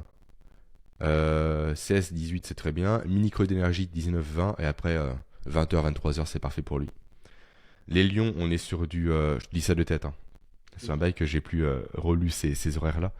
Les ours, pardon, on est sur du 9h à midi, je crois, en termes d'énergie, et du 15-18, je crois, en termes d'énergie aussi. Et les dauphins, ça fluctue parce qu'ils sont de base victimes d'insomnie. En fait, c'est réellement intéressant, déjà parce qu'on voit que tous les chronotypes ne sont pas adaptés au monde moderne. Quand on est salarié, quand on est un loup, c'est très compliqué parce qu'on doit se lever à 6h du matin pour aller au boulot, alors qu'on est fait pour se lever à 10h. Et le soir, du coup, on se couche jusqu'à minuit parce qu'on n'arrive pas à s'endormir avant. Et en fait, ces gens-là, ces profils un peu atypiques, ce que je leur conseille de faire, parce que c'est eux qui vont être le plus impactés au quotidien par rapport à cette chronobiologie-là, c'est eux les plus inadaptés, on va dire, par rapport au monde moderne, c'est de faire en sorte le matin qu'ils ne sont pas capables de travailler. Quand l'esprit est encore dans le lit, parce que littéralement ils le disent, hein, la tête est dans le brouillard, je ne peux pas travailler. Je ne peux littéralement pas me mettre au boulot. Donc c'est de planifier la journée. De faire en sorte que dès que le niveau d'énergie arrive, ok, je passe de 0 à 100, je sais ce que j'ai à faire. Et là, j'enchaîne jusqu'au soir. Ok. C'est pas perdre de temps en fait, tout simplement. Parce qu'à nouveau, le matin, ils sont improductifs. Donc autant mettre cette improductivité à profit en traitant des emails potentiellement, mais surtout en planifiant tout ce qu'il y a à faire. Faire sa liste de tâches, la décomposer, les actions à réaliser, les choses à ne pas oublier, et même le matériel à avoir à disposition directement vers soi. Et comme ça, dès que le pic d'énergie survient, ok, je peux embrayer directement. Mais quel est, alors c'est bien que tu parles de ça parce que je me l'étais noté dans mes questions. Je connais un peu, bah, du coup, on va dire ce modèle-là. Je l'avais découvert il y a quelques années et je me suis beaucoup questionné notamment ces derniers mois par rapport à, tu vois, on parle, bah, dans l'école de Pierre, on a beaucoup parlé des rythmes C'est le du cas de... soleil, des rythmes circadiens. Et du coup, bah, typiquement sur ce profil loup, est-ce que c'est une particularité vraiment qui est là, on va dire presque génomique, quoi? Ou est-ce que pour le coup, c'est plus lié concrètement, est-ce que si cette personne, on l'expose au soleil le matin très tôt Hmm. et le soir, on l'expose au coucher du soleil, est-ce qu'on peut le recadrer entre guillemets pour qu'il se On peut. cale sur ses rythmes ou est-ce que en fait c'est juste ça changera rien pour lui? Alors, un loup ne sera jamais un lion. Un couche-tard ne sera jamais un couche-tôt, si tu préfères. Ou un Hmm. lève-tard ne sera jamais un lève-tôt. C'est pas possible. Parce qu'à nouveau, c'est codé en soi. Mais effectivement, on peut avancer son horaire de lever quand on est un loup et donc son horaire de coucher. Et comme tu l'as dit, c'est en s'exposant à la lumière naturelle. Donc ça va être très dur pour les loups qui nous écoutent, mais mettez un réveil quand le soleil se lève. Exposez-vous durant 10 minutes à l'extérieur au soleil et retournez vous coucher s'il faut. Et ça sur plusieurs jours. Comme ça va enclencher directement la production de cortisol du matin, nécessaire pour l'éveil. Du moins, ça va stimuler davantage et ça va réduire la production de mélatonine, voire l'arrêter idéalement. Donc effectivement, l'idée c'est d'envoyer le signal au cerveau humain comme quoi là c'est le jour, là il faut y aller. Même si j'ai pas envie, je me lève, je fais l'effort de m'exposer au soleil et je me rendors. Et effectivement, comme ça, on peut peut-être gagner 1 heure. C'est possible. Donc pour toi, c'est illusoire. Pour quelqu'un qui a du mal le matin, même en s'exposant au soleil le matin, même en évitant les écrans le soir, sur une période d'adaptation, c'est illusoire, il pourra jamais, entre guillemets, enfin ça n'a pas d'intérêt pour lui d'essayer de se lever à 6 heures du matin. Il pourra pas contrebalancer son Je rythme. dis Enfin, pas que c'est en tout cas, impossible, mais c'est très si difficile. C'est pas voilà, et productif, s'il entre en guillemets. pâtit, il n'y a pas d'intérêt. En fait, Hmm. comme le dit Frédéric Delavier par rapport à la morphologie, quand on veut, on peut, sauf quand on peut pas. Effectivement, tu prends un nain qui veut dunker, il a beau vouloir, il pourra pas dunker. Hmm. C'est terrible. Mais une personne qui est faite pour se lever tard, elle a beau vouloir se lever tôt, si physiologiquement elle peut pas, elle va nuire. En fait, elle va nuire à son corps. Elle va s'auto-saboter. Pas aujourd'hui, pas demain, mais dans 6 mois, dans un an. Elle va s'auto-saboter. Donc effectivement, on peut avancer cet horaire-là, mais pas non plus le changer. Mais après, si ces gens sont patients, ils finiront par se lever tôt. Pourquoi? Parce que plus on vieillit, plus on tend à devenir un lion. La preuve, les personnes âgées se lèvent très tôt le matin. C'est vrai, Toutes. Toutes. clairement. Et tout comme les adolescents se lèvent très tard le matin. En fait, on a des phases aussi par rapport à ça. Alors, j'ai une explication, est-ce qu'elle est bonne ou pas, je sais pas, par rapport aux adolescents, par rapport aux personnes âgées, je l'ai pas. Mais au niveau des adolescents, d'après ce que j'en comprends, c'est évolutif à nouveau. C'est le fait qu'en devenant des lève-tard et des couches-tard surtout, ils peuvent s'extraire de la tribu. Au niveau du passé, je parle niveau préhistorique. Hmm. Parce que tous les adultes étaient couchés tôt, du moins pour la majorité, et eux du coup pouvaient être autonomes en soirée pour commencer justement à gagner en autonomie, pour les préparer à leur vie future d'adultes, et donc à leur responsabilité future. Est-ce vrai, Super est-ce faux? intéressant. Je sais pas. Mais c'est une théorie qui pour moi peut tenir la route au niveau évolutif, et peut s'expliquer comme toujours par un besoin de survie. Parce qu'effectivement, si t'es jamais préparé à être seul dans un milieu hostile, et bah tu ne le seras jamais. Et quand tu le seras, et bah tu mourras. Du moins tes chances de mourir seront largement plus grandes. Donc ça peut être une explication par rapport à ça. Après, par rapport aux personnes âgées, là je ne sais pas pourquoi. Et ça fait écho à une autre question. Alors peut-être que j'imagine, tu as creusé un peu le sujet. Je sais que tu accordes beaucoup d'importance au sommeil. Pour toi, c'est genre, et je suis totalement d'accord avec toi, c'est une prio number one pour la physiologie, pour la productivité, enfin, pour tout. C'est une dette de sommeil a un impact super négatif à énormément d'égards. Peut-être est-ce que tu pourrais un petit peu, on a commencé à parler du coup de la chronobiologie par rapport au sommeil. Comment est-ce que tu recommandes d'optimiser son sommeil pour quelqu'un qui, en fait, euh, pour lui, le sommeil, c'est une perte de temps, entre guillemets. Donc, Mais et on t'es est cette dans cette, personne. on est dans cette tendance, hein, tu sais, dans la Bien société, sûr. tu le sais bien, on grappille des heures de sommeil et c'est de pire en pire. Comment est-ce que toi, tu conseillerais d'optimiser ton Non, sommeil? j'ai été cette personne-là, j'en ai encore les séquelles, j'ai encore des Hmm. belles cernes, même si au niveau déjà de base, je suis marqué depuis ma naissance comme mes enfants. Pendant très longtemps, j'ai sacrifié mon sommeil, mes enfants me l'ont fait sacrifier, terriblement. Mon premier fils n'a pas dormi durant 2 ans, Ah là entre 3 et là. 5 réveils Ah, par ça me nuit. fait, ça me fait tellement peur. C'est le son qui fait le plus peur avec les Alors enfants, maintenant, j'ai c'est ça. des solutions non Ah, médicamenteuses, faut que mais tu je connais m'en des parles. experts, des amis à moi qui sont maintenant experts en sommeil des enfants. Et on a fait appel à eux, du coup, au bout de 2 ans de être dans le dur, être dans le mal, parce qu'on ne les connaissait pas jusqu'à présent. Et en 2 semaines, c'était résolu. Ok, comment? Tout à l'heure? Petite Il digression, y a mais... trop de trucs, mais grosso modo, il faut changer l'environnement de sommeil, il faut rompre les routines du sommeil de l'enfant. Il y a plein d'éléments. C'est compliqué de tout décrire comme ça, mais Ok, voilà, c'est des gens vraiment très compétents. C'est la société Fait Dodo, F-E-E Dodo, tout simplement. ok, super Qui, voilà, intéressant. en plus, Caroline a écrit un livre récemment, on les connaît très bien, c'est des amis à nous. Mais effectivement, déjà, si vous avez un enfant, investissez dans le sommeil de votre enfant, en toute chose. C'est le plus important. Et c'est vrai qu'en plus, on a des amis à nous qui ont eu des enfants, qui ont des problèmes avec leur sommeil de leurs enfants et qui font pas le pas, alors que nous, on a les connaissances maintenant pour les aider. Et c'est vrai que souvent, les gens ne veulent pas être aidés. C'est Et clair. souvent, chercher à aider des gens qui veulent pas être aidés nous frustre. C'est Faut arrêter de les aider. contre-productif, ça sert à rien. C'est terrible à dire, mais il faut pas les aider. C'est clair. Ils auront un C'est dur. déclic un jour, mais il faut qu'ils l'aient par eux-mêmes. Ils sont pas tombés assez bas pour justement avoir ce déclic-là. Il Hmm. faut les laisser faire. Donc ça, c'est un autre sujet. Comment je veille à mon sommeil? Déjà en ne faisant rien le soir, en étant cool. Arrêter de bosser. Ça, c'est plutôt très important pour moi. Pas de sport non plus, parce que qui dit sport dit production de cortisol. Qui dit cortisol dit éveil. Qui dit éveil dit pas sommeil. C'est con à dire, mais c'est vrai. Heureusement pour moi, le Krav Maga, c'est de 19h30 à 21h. Ce qui reste plutôt pas trop mal. Mine de rien, j'ai encore 1h30 entre temps pour préparer mon corps à dormir. Après, c'est des choses toutes bêtes, mais déjà, le sommeil commence par le matin. Se prépare le matin au réveil. Et à nouveau, comme on l'a dit précédemment, toi et moi, il faut s'exposer à la lumière du soleil dès le réveil. Là, j'ai souvent des gens qui me rétorquent, ok, moi je suis à Paris. Ok, Classique. là c'est l'hiver. Le soleil n'arrive pas avant 8h du matin, voire 9h, je suis déjà au boulot, comment je fais? Et ben investissez dans une lampe, tout simplement, de luminothérapie. C'est super bien, ça coûte une trentaine d'euros, ça m'a changé la vie. C'est clair. Moi, tous les matins, Hmm. en fait, quand je me lève, je fais ma posturologie parce que comme toi, effectivement, j'ai des problèmes de posture. Moi, j'ai un problème de convergence et non pas de divergence des yeux. Et j'ai travaillé, ça a changé ma vie. Après, effectivement, je fais plusieurs choses et je m'étire et j'en passe. Et après, je me pose pour avancer un peu sur des métiers créatifs, des tâches créatives, pardon. Et face à moi, j'ai ma lampe de luminothérapie qui est constamment allumée. Pour faire comprendre au cerveau, malheureusement, j'ai pas le temps de sortir parce que si mes enfants se réveillent, ça réveille ma compagne, qui elle se lève plus tard naturellement. Et je veux pas ça. Donc je reste à l'intérieur malheureusement, mais j'ai cette lampe qui pallie un peu la situation, on va dire. Vous tapez lampe luminothérapie sur internet et ça fonctionne très bien. Donc vraiment une lumière très vive le matin pour dire au cerveau humain littéralement, ok, là tu lances ta production de cortisol, t'arrêtes ta mélatonine. Parce que plus ça va être fait tôt par rapport à votre chronotype, plus la courbe va s'inverser tôt dans la journée. Donc plus le sommeil viendra tôt également le soir. Et sera facilité également. Après c'est bête, mais pour avant de dormir, il faut se dépenser.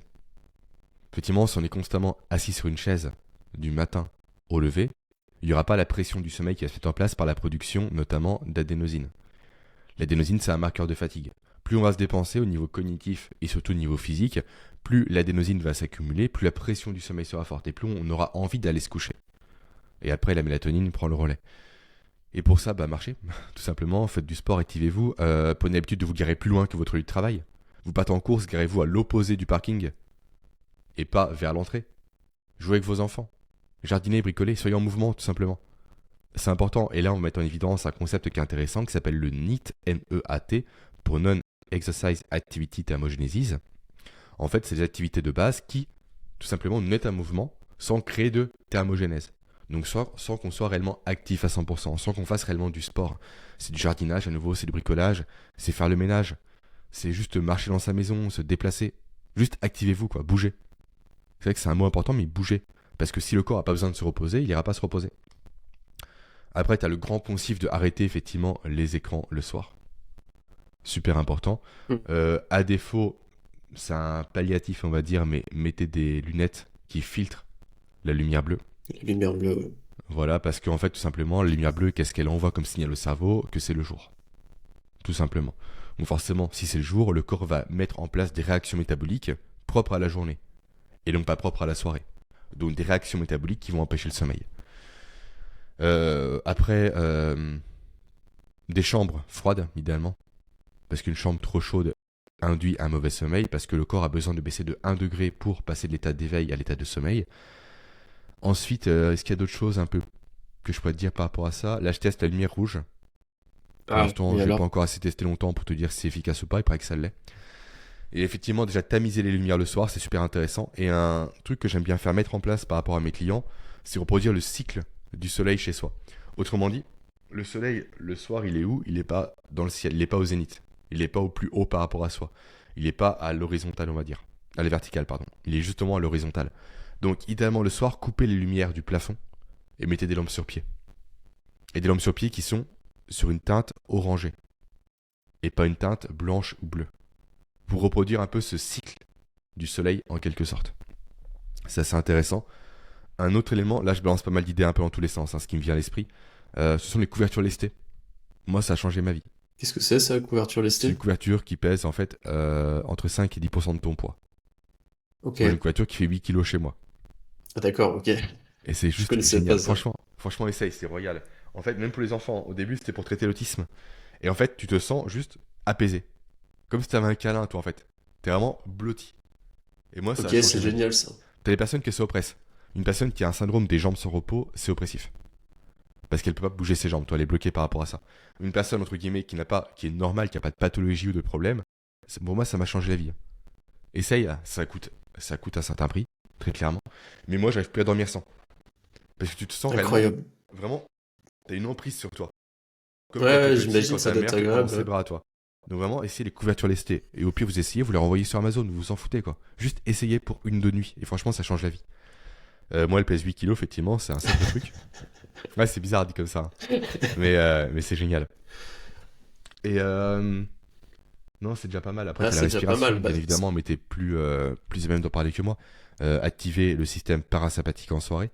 Et si un élément que j'aime beaucoup aussi, qui est très peu connu actuellement et qui est développé par Julien Pinault, de Strong Fit Ouais, que tu dois connaître. C'est l'alimentation au système nerveux. Ça te parle? pas du tout. C'est génial. Moi, ça a aussi changé ma vie. Maintenant, je le mange que comme ça. En fait, le système nerveux, grosso modo, au niveau de l'autonome, il y a deux branches. Bon, là, je te fais un rappel pour Hmm. toi. Hein. Tu as la branche parasympathique qui est vraiment sur la détente et la branche sympathique qui est plus sur l'activité, sur l'extérieur en fait. Le parasympathique, c'est l'interoception. C'est vraiment je suis centré sur moi, sur la digestion ou le repos.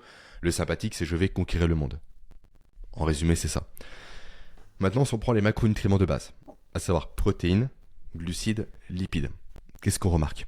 On remarque que les glucides, les lipides, c'est plutôt simple à digérer. Alors que les protéines, c'est compliqué à digérer. Qu'est-ce que ça veut dire? C'est-à-dire simplement que si on concentre sa consommation de glucides et de lipides le midi, on va donner un repas à notre corps qui est facile à digérer. Donc qui n'induit pas un mode parasympathique prolongé pour être digéré. Parce qu'à nouveau, pour que la digestion se fasse bien, il faut être en mode repos, donc parasympathique. Sauf qu'on ne veut pas que ce mode dure en journée, parce qu'on va être actif. On va aller de l'avant. On veut avoir de l'énergie. Donc en consommant effectivement un repas à base de glucides et de lipides principalement, on va minimiser le temps en parasympathique pour digérer et donc l'énergie perdue avec la digestion. Et bien sûr, les légumes vont avec, hein, ça c'est Hmm. vraiment... c'est logique. Quoi. Oui, oui. Et après, le soir, à l'inverse, tu vas manger des protéines. Des protéines avec à nouveau des légumes, parce que les protéines sont compliquées à digérer. Donc vont forcer le corps cette fois-ci à passer davantage en mode parasympathique. Ce qui va donc induire un état de repos, forcé pour ton corps et donc une meilleure nuit. Intéressant. Ouais, j'avais déjà entendu parler de cette façon, entre guillemets, de répartir entre guillemets les macros sur la journée. C'est vachement intéressant. Et par rapport au petit déjeuner, du coup, c'est quoi sa recommandation? Du coup, c'est plus des glucides. Plutôt des Davantage glucides des le glucides, ouais. matin? Mm. Ok. Ok, donc Mais privilégier les j'avoue, au niveau du glucides petit le déjeuner, matin. moi, je fais l'impasse, je mange un peu protéines et glucides, je m'en fiche. Mais Ouais, c'est plus parce les que repas, c'est... effectivement, du midi et du soir qui m'importent. Parce Ah, que l'avantage c'est des protéines le intéressant. Ouais. matin, c'est que ça coupe l'appétit aussi. Ça coupe l'appétit, ouais. Ça coupe Ouais. l'appétit. Et moi, je sais que si je mange trop de glucides le matin, je vais avoir un pic de glycémie. Voilà, aussi faire attention à la glycémie, bien C'est évidemment. D'où ça. l'importance de mettre des lipides aussi avec. Et des sources de fibres par les légumes. Exactement, ouais. Et puis je pense que ça dépend aussi un petit peu des profils de chacun. Oui, Euh, complètement, voilà. En fait, c'est un truc qui c'est a ça. essayé. Ça marche Hmm. sur moi, ça marchera peut-être pas sur toi. Et là, si on prend les travaux du docteur Georges Mouton, que tu connais potentiellement, Ouais. lui va te parler après de génomique en te disant, ok, t'es ApoE1, tu peux pas gérer les lipides ou les protéines, toi, ou les glucides. Après, ça dépend aussi du profil hormonal qu'il y a derrière. Mais bon, après, on est dans un degré de complexité qui est vraiment très important. Mais Ouais, ouais, juste, non, en c'est fait, sûr. essayez. Je lance une bouteille à la mer, essayez pendant une semaine et notez vos ressentis. Et je pense que les gens n'essayent pas assez aujourd'hui. Ils ne s'écoutent pas assez. Mais aujourd'hui, j'ai un tableau dans lequel je traque tous mes comportements. C'est pas intrusif, hein, ça prend quelques minutes par jour. Mais l'heure à laquelle je me couche, l'heure à laquelle je me lève, si j'ai pris mes compléments alimentaires, si j'ai fait mon sport, le nombre de pas que j'ai fait, le temps de qualité passé avec mes enfants, avec ma compagne, si j'ai pris du café, si j'en ai pas pris. Et après, en fait, je prends tous ces comportements d'une part, et à la fin de mon tableau, il y a plusieurs colonnes sur niveau de motivation, niveau de productivité, niveau également de concentration, et niveau, j'ai encore un quatrième mais qui m'échappe, peu importe. Et comme ça, je fais des corrélations. Ok, là, j'ai pas fait de sport. Il y a une conséquence sur la productivité. Ok, c'est bon à savoir. En fait, il faut se voir comme son propre laboratoire, je pense, aujourd'hui. Souvent, on suit les dogmes préconçus en pensant qu'il y a des solutions universelles. Le fameux one size fit all américain, tu vois. Hmm. Le programme unique qui convient à tout le monde. Sauf que non. Juste essayez des choses et soyez un bon sceptique. Qu'est-ce que je veux dire par là? Simplement, vous pouvez douter d'éléments, mais ça n'empêche pas de les essayer. Par exemple, moi je traque un élément qui, franchement, il y a 10 ans en arrière, je me serais dit, t'es un mec ésotérique qui mange des graines en priant 20 heures par jour. Je teste, je teste maintenant l'impact du cycle de la Lune pardon, sur la productivité. Incroyable. Et C'est alors, con, qu'est-ce que ça donne? je sais pas si ça marche pour l'instant, j'ai pas encore assez de données pour le savoir, c'est assez récent. Je sais pas si ça marche. S'il y a un rapport, je sais pas. Mais effectivement, si je teste pas, je ne le saurai jamais. Mais quand je me dis effectivement que la Lune influence directement la taille des océans et des mers, dans Tu te quelle dis qu'il y mesure ça a peut pas forcément influencer un mon corps? impact. Ouais, Non, ta c'est pression sûr. sanguine, etc. C'est Mais sûr. pourquoi est-ce que ça ne jouerait pas sur mes liquides corporels et donc sur ma productivité? Je sais pas.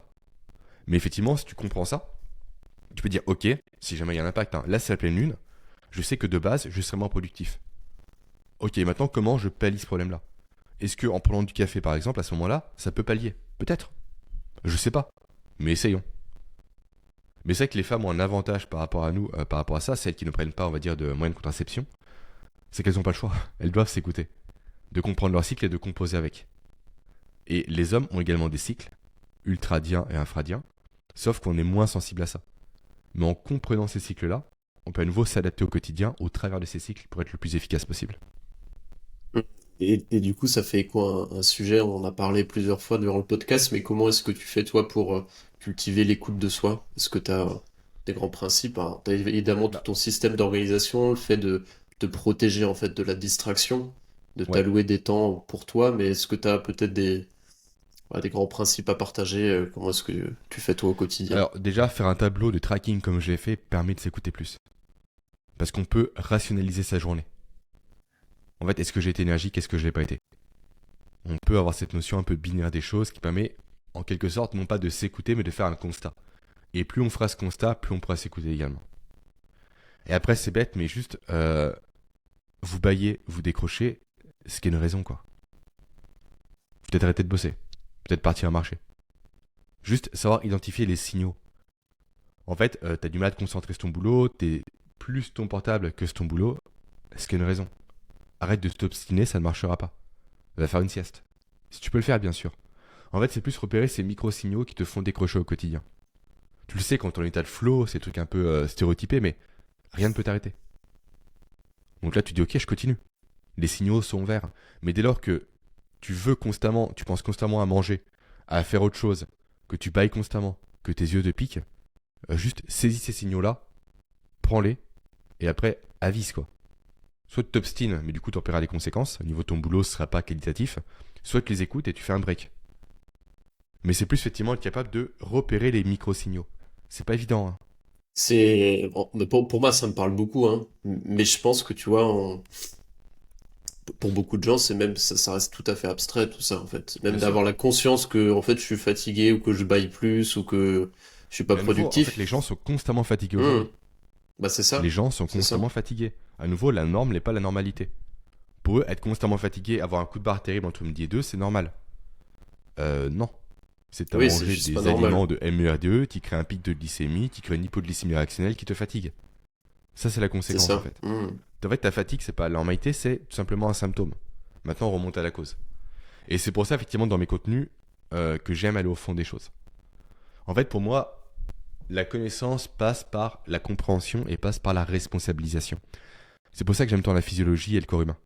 Parce que tu peux tout expliquer avec. Quasiment, bien sûr, hein, je mets des guillemets. Mais tu peux expliquer effectivement qu'en mangeant du pain le midi, tu vas avoir un pic de glycémie qui va induire une hypoglycémie réactionnelle qui va te fatiguer. En fait, le corps humain fonctionne comme ça. C'est acté, c'est su, c'est écrit, c'est validé, c'est prouvé. Peu importe le synonyme, c'est Hmm. ça. En fait, c'est la conséquence logique. Maintenant, ok, je te l'ai dit. Tu le sais. Qu'est-ce que tu fais?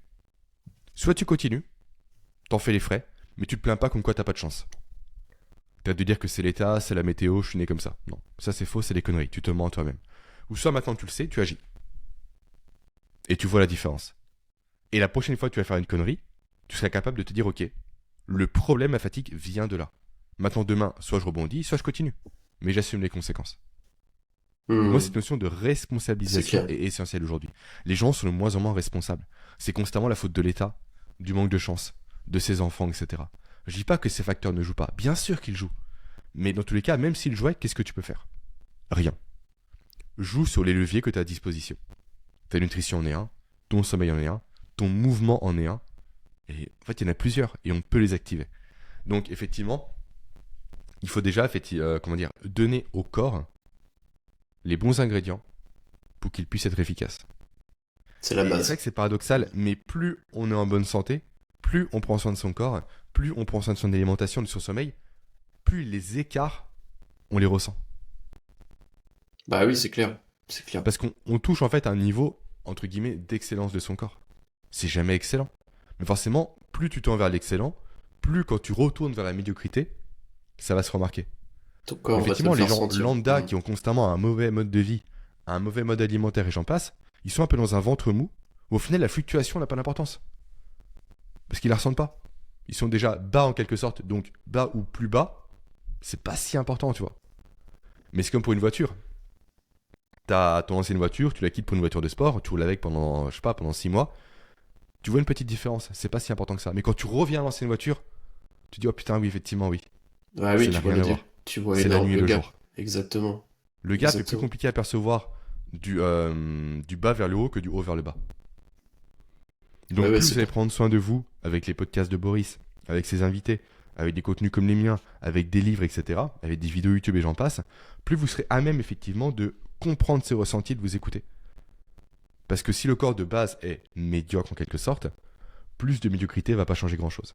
Mais s'il est excellent, entre guillemets, plus la médiocrité va l'impacter directement. Moi je le sens, hein. Si je me couche une demi-heure plus tard, je sens qu'un impact le lendemain. Non, c'est Je clair. sais qu'on peut se dire c'est terrible en fait, c'est une mauvaise vie. Bah non, parce que je connais mes ressentis maintenant. Et c'est ce qui m'empêchera potentiellement à 80 ans d'être un légume. C'est ça. Mais ça me fait penser, tu vois, on avait eu c'est Quentin Villard qu'on a en commun qui m'avait Mon parlé de très ce bon ami concept. Quentin Viard, avec qui Ouais, j'ai un podcast en super. commun sur les enfants. Ouais, j'invite tout le monde à aller écouter s'il y a des parents dans l'audience. Mais effectivement, il m'avait parlé quand on avait enregistré notre épisode et ça m'avait marqué, euh, tu sais, des fameux moments Kensho et Satori, Oui. culture japonaise, qui disait effectivement, alors je sais plus lequel c'est, mais il y en a un. Effectivement, c'est entre guillemets la prise de conscience par, on va dire, la cultivation de l'écoute de soi au quotidien. Mhm. Et l'autre modèle était effectivement la prise de conscience par un événement, on va dire, plus traumatique, un choc.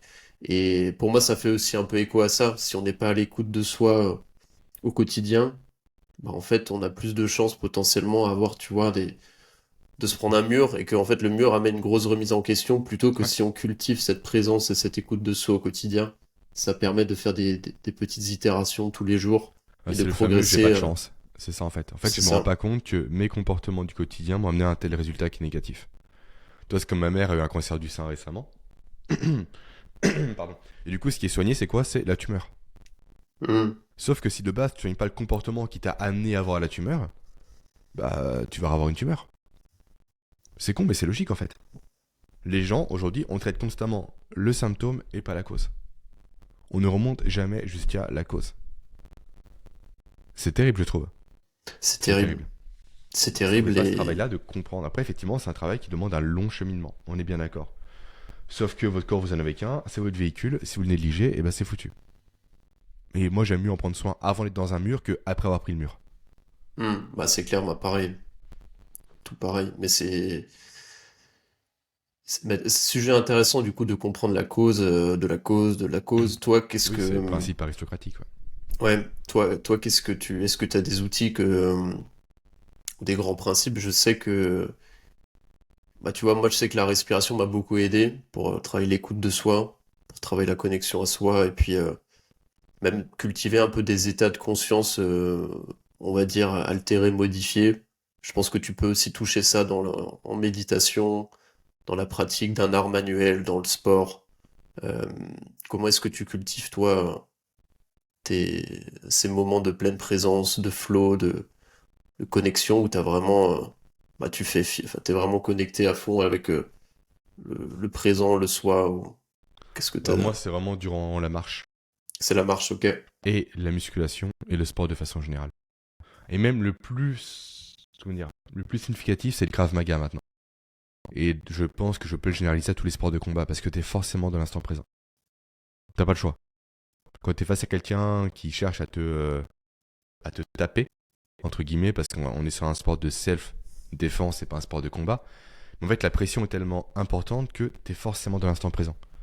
À écouter ton corps, tes ressentis, tes déplacements et à analyser l'autre. En fait, t'as pas le choix. Tu peux pas penser à tes enfants, à ton boulot, etc. C'est impossible parce que dès que tu penses à ça, t'es mort. Donc je trouve qu'un sport de combat est une super solution. Là où j'ai le plus de mal C'est avec la clair. méditation, toi par exemple. Beaucoup plus. C'est Mais effectivement, ouais, je suis un peu comme toi. Je pense c'est pas fait pour tout le monde la méditation. Enfin, ça peut. Mais effectivement, moi je trouve que le sport, moi c'est pareil. Le sport, ça m'amène beaucoup de présence et ça m'a reconnecté à mon corps. Parce que moi, pendant des ça aussi. années, tu vois, j'étais très déconnecté du corps, très déconnecté des sensations, des ressentis. Hmm. Parce qu'en fait, je pense que je bougeais plus assez. Euh, et tu vois, moi, dans les personnes que j'accompagne qui ont un système nerveux souvent très dérégulé, qui sont stressées, bah en fait, tout passe par la reconnexion au corps. Hmm. Et c'est pour ça que la respiration est super intéressante. C'est que pour moi, c'est le moyen le plus facile pour se reconnecter au corps. Ça demande pas d'effort, ça demande quelques inspirations, quelques expirations, et on peut ressentir les effets bénéfiques en quelques minutes. Et pour moi, tu vois, je trouve que là, on a été pendant des années vraiment dans une façon de penser, une philosophie où on essaie de faire beaucoup passer les choses par le mental, notamment par rapport à entre guillemets, la régulation du système nerveux, la gestion du stress. Alors qu'en soi, en fait, pour moi, la meilleure façon d'amener de la détente est de passer par le corps. Donc reconnecter au corps, c'est, je pense, le meilleur investissement qu'on peut faire, notamment pour les gens qui sont stressés et pas que, pour tout le monde. Mais moi, c'est ce que j'ai observé hein, dans les personnes avec qui je travaille, notamment les entrepreneurs, c'est la déconnexion du corps qui est à l'origine d'un tas de dérèglements au niveau du système nerveux. Si t'as quelqu'un, tu vois, tu parlais de l'interoception avant, si t'as quelqu'un qui a une bonne interoception, qui sait bien savoir, ok, comment est-ce que je me sens au niveau de mon épaule droite? Est-ce que Mhm. j'arrive à ressentir, je sais pas, mon pied gauche, mon orteil droit? Si quelqu'un arrive à faire ça, globalement, il y a plus de chances qu'il ait, on va dire, une bonne connexion à son interoception et du coup, qu'il ait moins tendance à être stressé. Quelqu'un qui va être très stressé, bah, tu lui demandes comment est-ce que tu arrives à ressentir ton mollet gauche? Souvent, il va en être incapable parce qu'en fait, il est tellement dans la tête, tellement dans la suractivation du système nerveux de façon chronique qu'il y a une déconnexion qui s'est faite du corps. Et en fait, tu vois, moi, mon travail au quotidien, c'est d'aider ces gens à se reconnecter au corps au maximum. Et tu vois, ça passe par du sport, ça passe par du mouvement, ça passe par de la respiration, ça peut passer par des techniques dormées. C'est pour ça que le bain froid, par exemple, peut être super intéressant ou la douche On peut en froide. parler, oui. Mhm. C'est toutes ces façons, en fait, de ressentir, au quotidien les choses, ça amène, en fait, pour moi, c'est un vrai travail de rééducation, presque, que je fais. Tu vois, c'est d'amener, ok, petite dose, on ressent les choses, on se reconnecte, parce qu'en fait, aujourd'hui, je pense on est dans un monde très intellectuel, malgré tout, quoi. Oui, Hmm. complètement. Mais c'est vrai que le bain froid et la douche froide, c'est juste génial pour se reconnecter à soi. En fait, toutes les situations, on va dire, de bon stress, parce qu'il y a forcément le bon stress et le mauvais stress, le bon étant le stress, on va dire, ponctuel, le mauvais étant le stress chronique. Hmm. Mais effectivement, quand tu es en plein sport de combat, quand tu es sous une barre de développé couché qui est assez lourde, quand tu es sous une douche froide, en fait, tu ne peux que penser à toi. Parce que ton corps, justement, mobilise son énergie pour quitter la situation actuelle. Et pour ça, forcément, ça passe par l'écoute de soi. Par comment je peux m'en sortir. Tu penses pas à tes enfants. Tu penses pas à ton travail. Tu penses pas à la guerre en Ukraine. Tu penses à rien, à la réforme des retraites. Tu t'en fous, en fait. T'es seul avec toi-même. Maintenant, il faut t'en sortir. Oui, il faut durer plus longtemps. Et c'est vrai que ce que j'aime bien par rapport à ça, c'est ce qu'avait dit Pierre Dufresne dans le stage qu'on a fait ensemble. Quand je dis ensemble, c'est toi, moi et toutes les personnes qui étaient au Hmm. CNH. Cette notion de ne pas chercher. En fait, aujourd'hui, on quantifie tout. Ok, je prends une douche froide durant 10 secondes. 20 secondes, 40 secondes. Sauf que quand t'es 10 secondes après une bonne nuit, c'est pas 10 secondes après une mauvaise nuit. Ta capacité adaptative ne sera pas la même. Lui parle de mur d'adrénaline. En fait, au bout de 5 fois, 5, 10, peu importe, on le détermine à l'avance, ça, mais où je veux sortir et où je ne sors pas, je peux arrêter. Donc des fois, les 5 fois vont durer, là je parle de la douche froide bien sûr, hein, vont durer 10 minutes, en grossissant le trait, et parfois ça va durer 5 secondes. Mais c'est ok, parce que ton état physiologique actuel te permet de tenir que 5 secondes. Aller jusqu'à 10 minutes serait contre-productif, parce que tu n'aurais pas les ressources pour t'en sortir. Donc c'est une nuance super importante. Et aussi, c'est pas de C'est rebondir par clair. rapport à un truc important, c'est que tu as un très bon niveau en respiration, Boris, à l'heure actuelle, tu es formé par rapport à ça, pardon, tu formes des gens aussi aujourd'hui, et ça peut effrayer des personnes. De se dire, ok, il faut que j'atteigne ce niveau actuellement. Sauf que non. Commencez par un petit pas. Juste commencer par deux-trois exercices, deux-trois minutes par jour et c'est tout. Pas plus. Et après, on monte progressivement. Le but, c'est pas d'être Boris demain. Ce sera pas possible. Potentiellement dans 6 mois, dans 1 an, oui, mais pas demain. Et souvent, les gens ont une barrière à l'entrée par rapport au froid, par rapport au sport, la respiration, le jeûne intermittent. Peu importe, Hmm. tous ces sujets vraiment intéressants, parce qu'ils se fixent des objectifs beaucoup trop hauts, parce qu'ils se fient simplement aux gens sur Instagram, aux coachs qui, eux, ont atteint un niveau d'excellence. Donc soit ils ne passent pas à l'action à cause de la friction que ça peut générer, soit ils passent à l'action beaucoup trop fort, ce qui crée un échec, ce qui démotive. Parce que qui dit échec dit production de cortisol, dit baisse des ressources disponibles, dit conditions de survie en danger pour le cerveau humain. Donc faites des petits pas. Tout C'est une simplement, c'est bonne super important, précision, c'est essentiel. clairement. Et j'adore le concept du 1 vaut mieux que 0. Moi, des fois, j'ai pas envie de faire un truc, ok, bah je fais les minimums syndicales.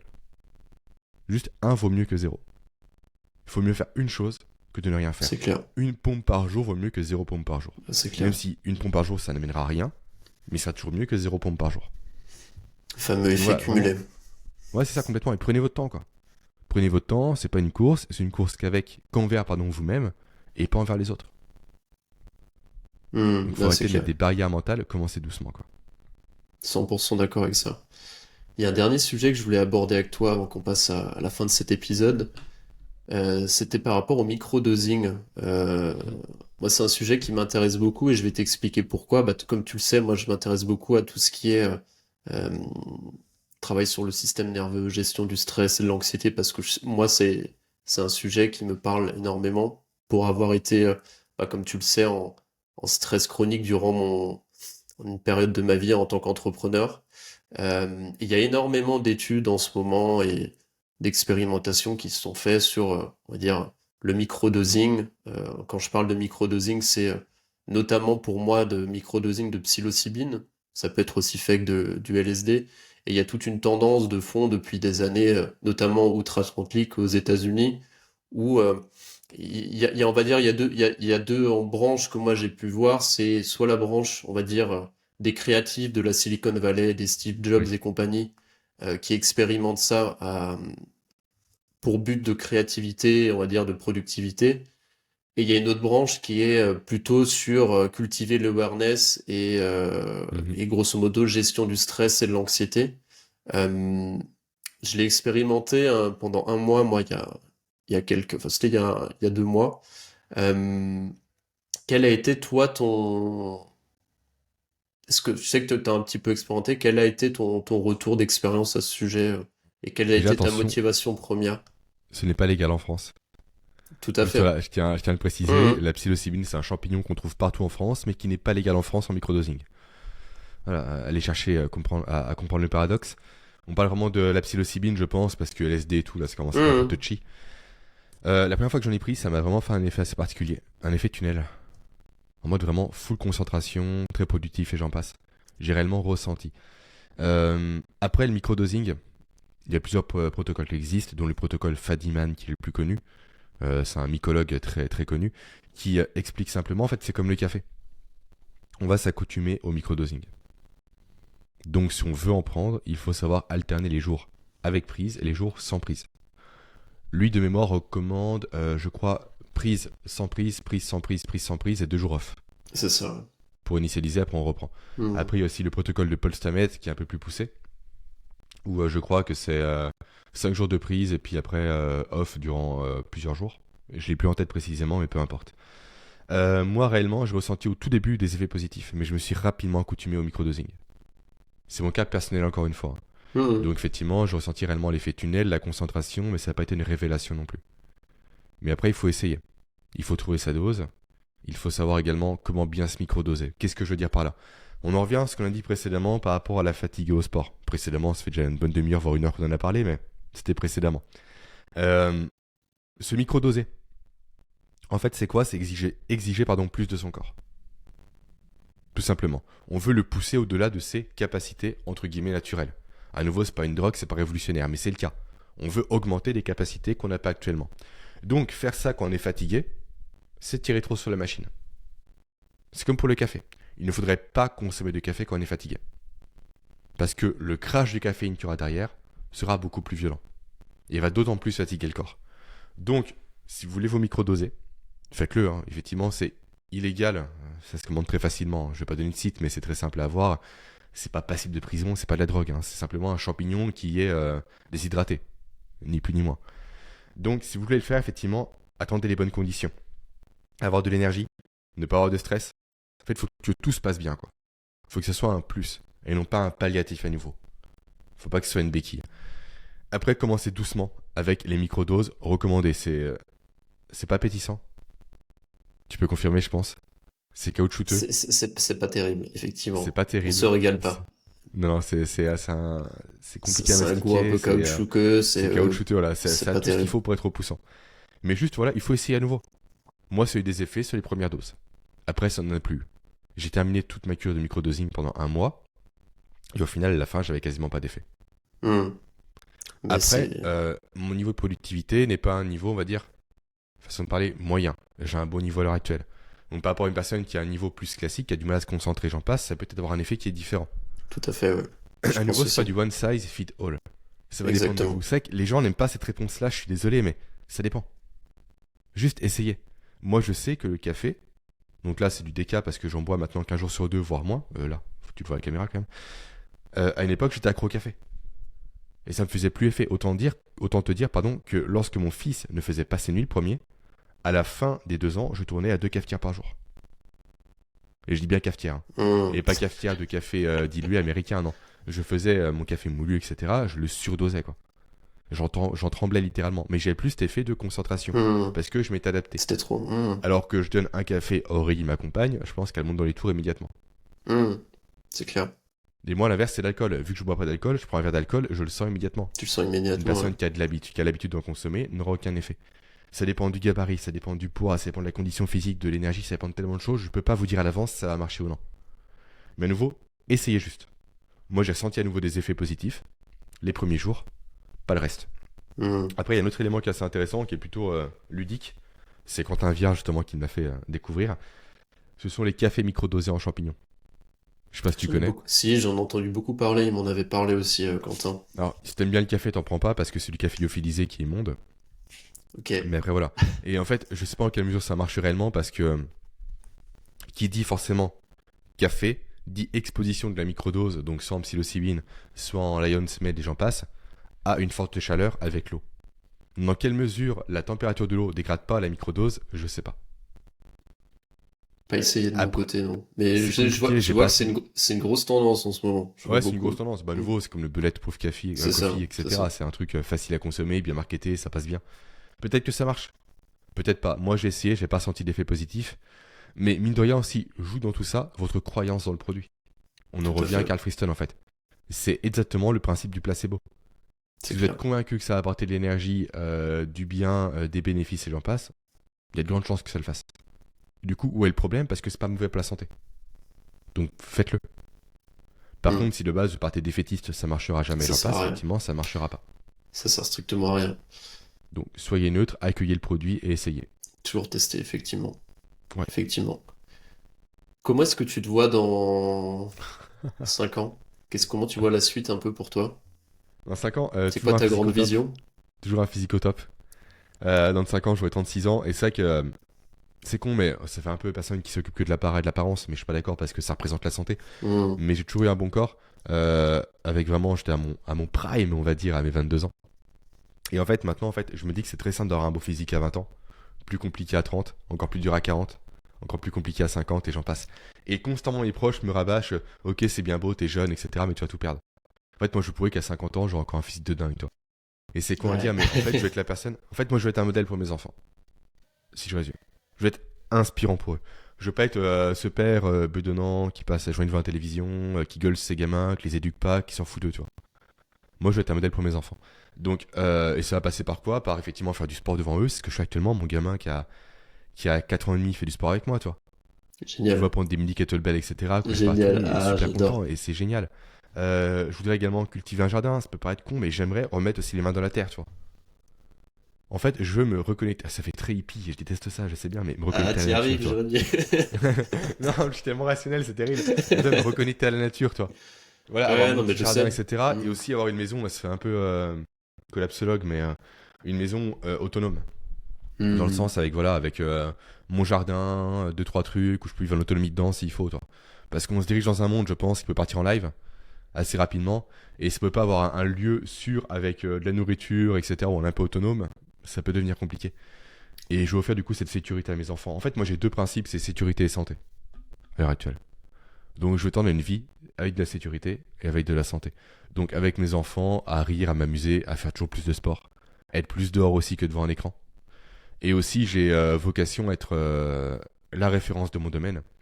et à vraiment populariser ce domaine de neuroproductivité que je développe actuellement, qui pour moi en fait qui reprend simplement les concepts qu'on a vus ensemble tout au long du podcast, à savoir vraiment aborder la productivité non pas que par le prisme des outils, mais via un spectre beaucoup plus large, et aider justement à mon niveau les personnes à se reconnecter à elles-mêmes et à comprendre quoi leurs comportements ont des conséquences. Donc voilà, vraiment faire du sport, entretenir un beau physique, être un modèle pour mes enfants, avoir un petit jardin, une belle baraque, c'est un peu stéréotypé je sais, et Génial, juste profiter toi. Il y a plein de choses en génial. plus, mais j'aimerais aussi créer un programme complet pour accompagner les parents avec leurs enfants. Parce qu'à nouveau, je pense que si on éduque les enfants, on éduque le monde. Ça fait phrase tellement C'est nouveau, clair. Non, mais tellement c'est tellement business un vrai, je peu, suis d'accord avec etc. toi. Mais effectivement, j'aimerais créer un programme, créer un modèle, créer peu importe comment on l'appelle, que tu donnes à des parents un peu comme toi et moi qui recherchent ça pour aider leurs enfants à développer leur mémoire, leur attention, leur reconnexion à eux-mêmes, pour qu'ils puissent survoler les études. Aujourd'hui, les études sont devenues vraiment un fardeau. C'était le cas à notre époque, c'est encore pire aujourd'hui. Et en fait, je trouve qu'un enfant, aujourd'hui, c'est l'envoyer au bagne que de l'envoyer à l'école. Donc si on peut donner les clés, même pour les parents en fait, hein, te taper des devoirs le soir, t'as pas envie quoi. Je suis désolé, mais t'as pas envie.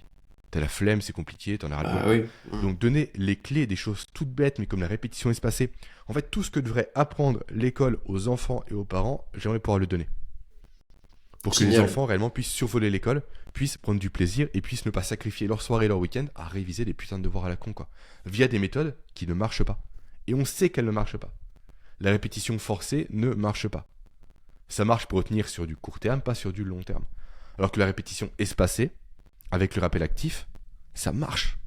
Et ça prend 20 formats de temps. Et ça devient ludique. Et je trouve aussi qu'on... J'aimerais aussi avoir un côté ludique par rapport à ça. En fait, ça manque le jeu, quoi. Aujourd'hui, toutes les espèces animales apprennent par le jeu. Sauf l'humain. Aujourd'hui, le jeu est mal vu. À l'école, tu joues, t'es mal vu. Mais regarde, deux lionceaux, ils apprennent à se défendre et à chasser en jouant entre eux, En jouant. en se battant entre eux. Les chats apprennent en jouant, les chiens apprennent en jouant, tout le monde apprend en jouant, sauf nous. Parce qu'on est supérieur aux animaux. Non mais arrête ta connerie quoi. Arrête tes bêtises, on est également fait pour jouer, pour s'épanouir, pour être de l'interaction avec les autres. Donc j'aimerais effectivement offrir ça à des enfants plus tard. C'est Et à des génial. parents aussi, hein. Et à des parents. C'est génial et je trouve que cette notion de jeu, tu vois, elle est un peu des fois antagoniste par rapport à la productivité. Tu vois, que pour quelqu'un qui connaît rien, le fait de jouer se confronte à cette notion de productivité qui est souvent perçue comme quelque chose de très, on va dire, Hmm. De sérieux. productiviste, industriel. Vraiment, on voit la Hmm. machine, tu vois, on a cette Ouais. image-là. Et je pense que le fait d'aller à contre-courant en prouvant en fait et en montrant par des, comme tu sais si bien le faire avec de la science, Hmm. avec des protocoles spécifiques, montrer qu'en fait il faut revoir toute notre façon de penser autour de la productivité. Je trouve que enfin tu le fais très très bien et je pense que t'as énormément de boulot parce qu'en fait t'as tout un système à revoir et il y a peu de gens qui s'attaquent à ça. Hmm. Donc franchement, moi, je trouve que ce que tu fais au quotidien, c'est super intéressant et c'est Merci. génial parce que tu vas vraiment à contre-courant entre guillemets de tout ce qui se fait et le monde en a besoin. Donc vas-y à fond, t'as tout mon soutien et je pense que sur Merci le Boris, sujet des enfants, je pense ça me qu'il y a touche vraiment. énormément de choses à faire aussi. Ouais, Non, mais les enfants, il y a un vrai sujet. Il il y y a a un un vrai véritable sujet. sujet. Et quand on voit l'état des enfants à l'heure actuelle, je suis désolé, mais il y a un vrai sujet. C'est alarmant, Ah, clairement. c'est affligeant. Pour moi, il y a de la maltraitance à tous les niveaux. Même au niveau des émotions, quoi. Un jour, j'amenais mon fils à l'école, comme si je le faisais rarement, je le fais constamment, mais un jour spécifique, il y avait un enfant qui pleurait, tu vois. À l'entrée de l'école, une petite fille. Et sa mère lui a dit, arrête de pleurer, t'es moche. Oh la violence. Et après, on est dans un monde, en fait, où on parle de multipotentiel, de potentiel émotionnel. En fait, non, pour moi, ça, c'est des conneries.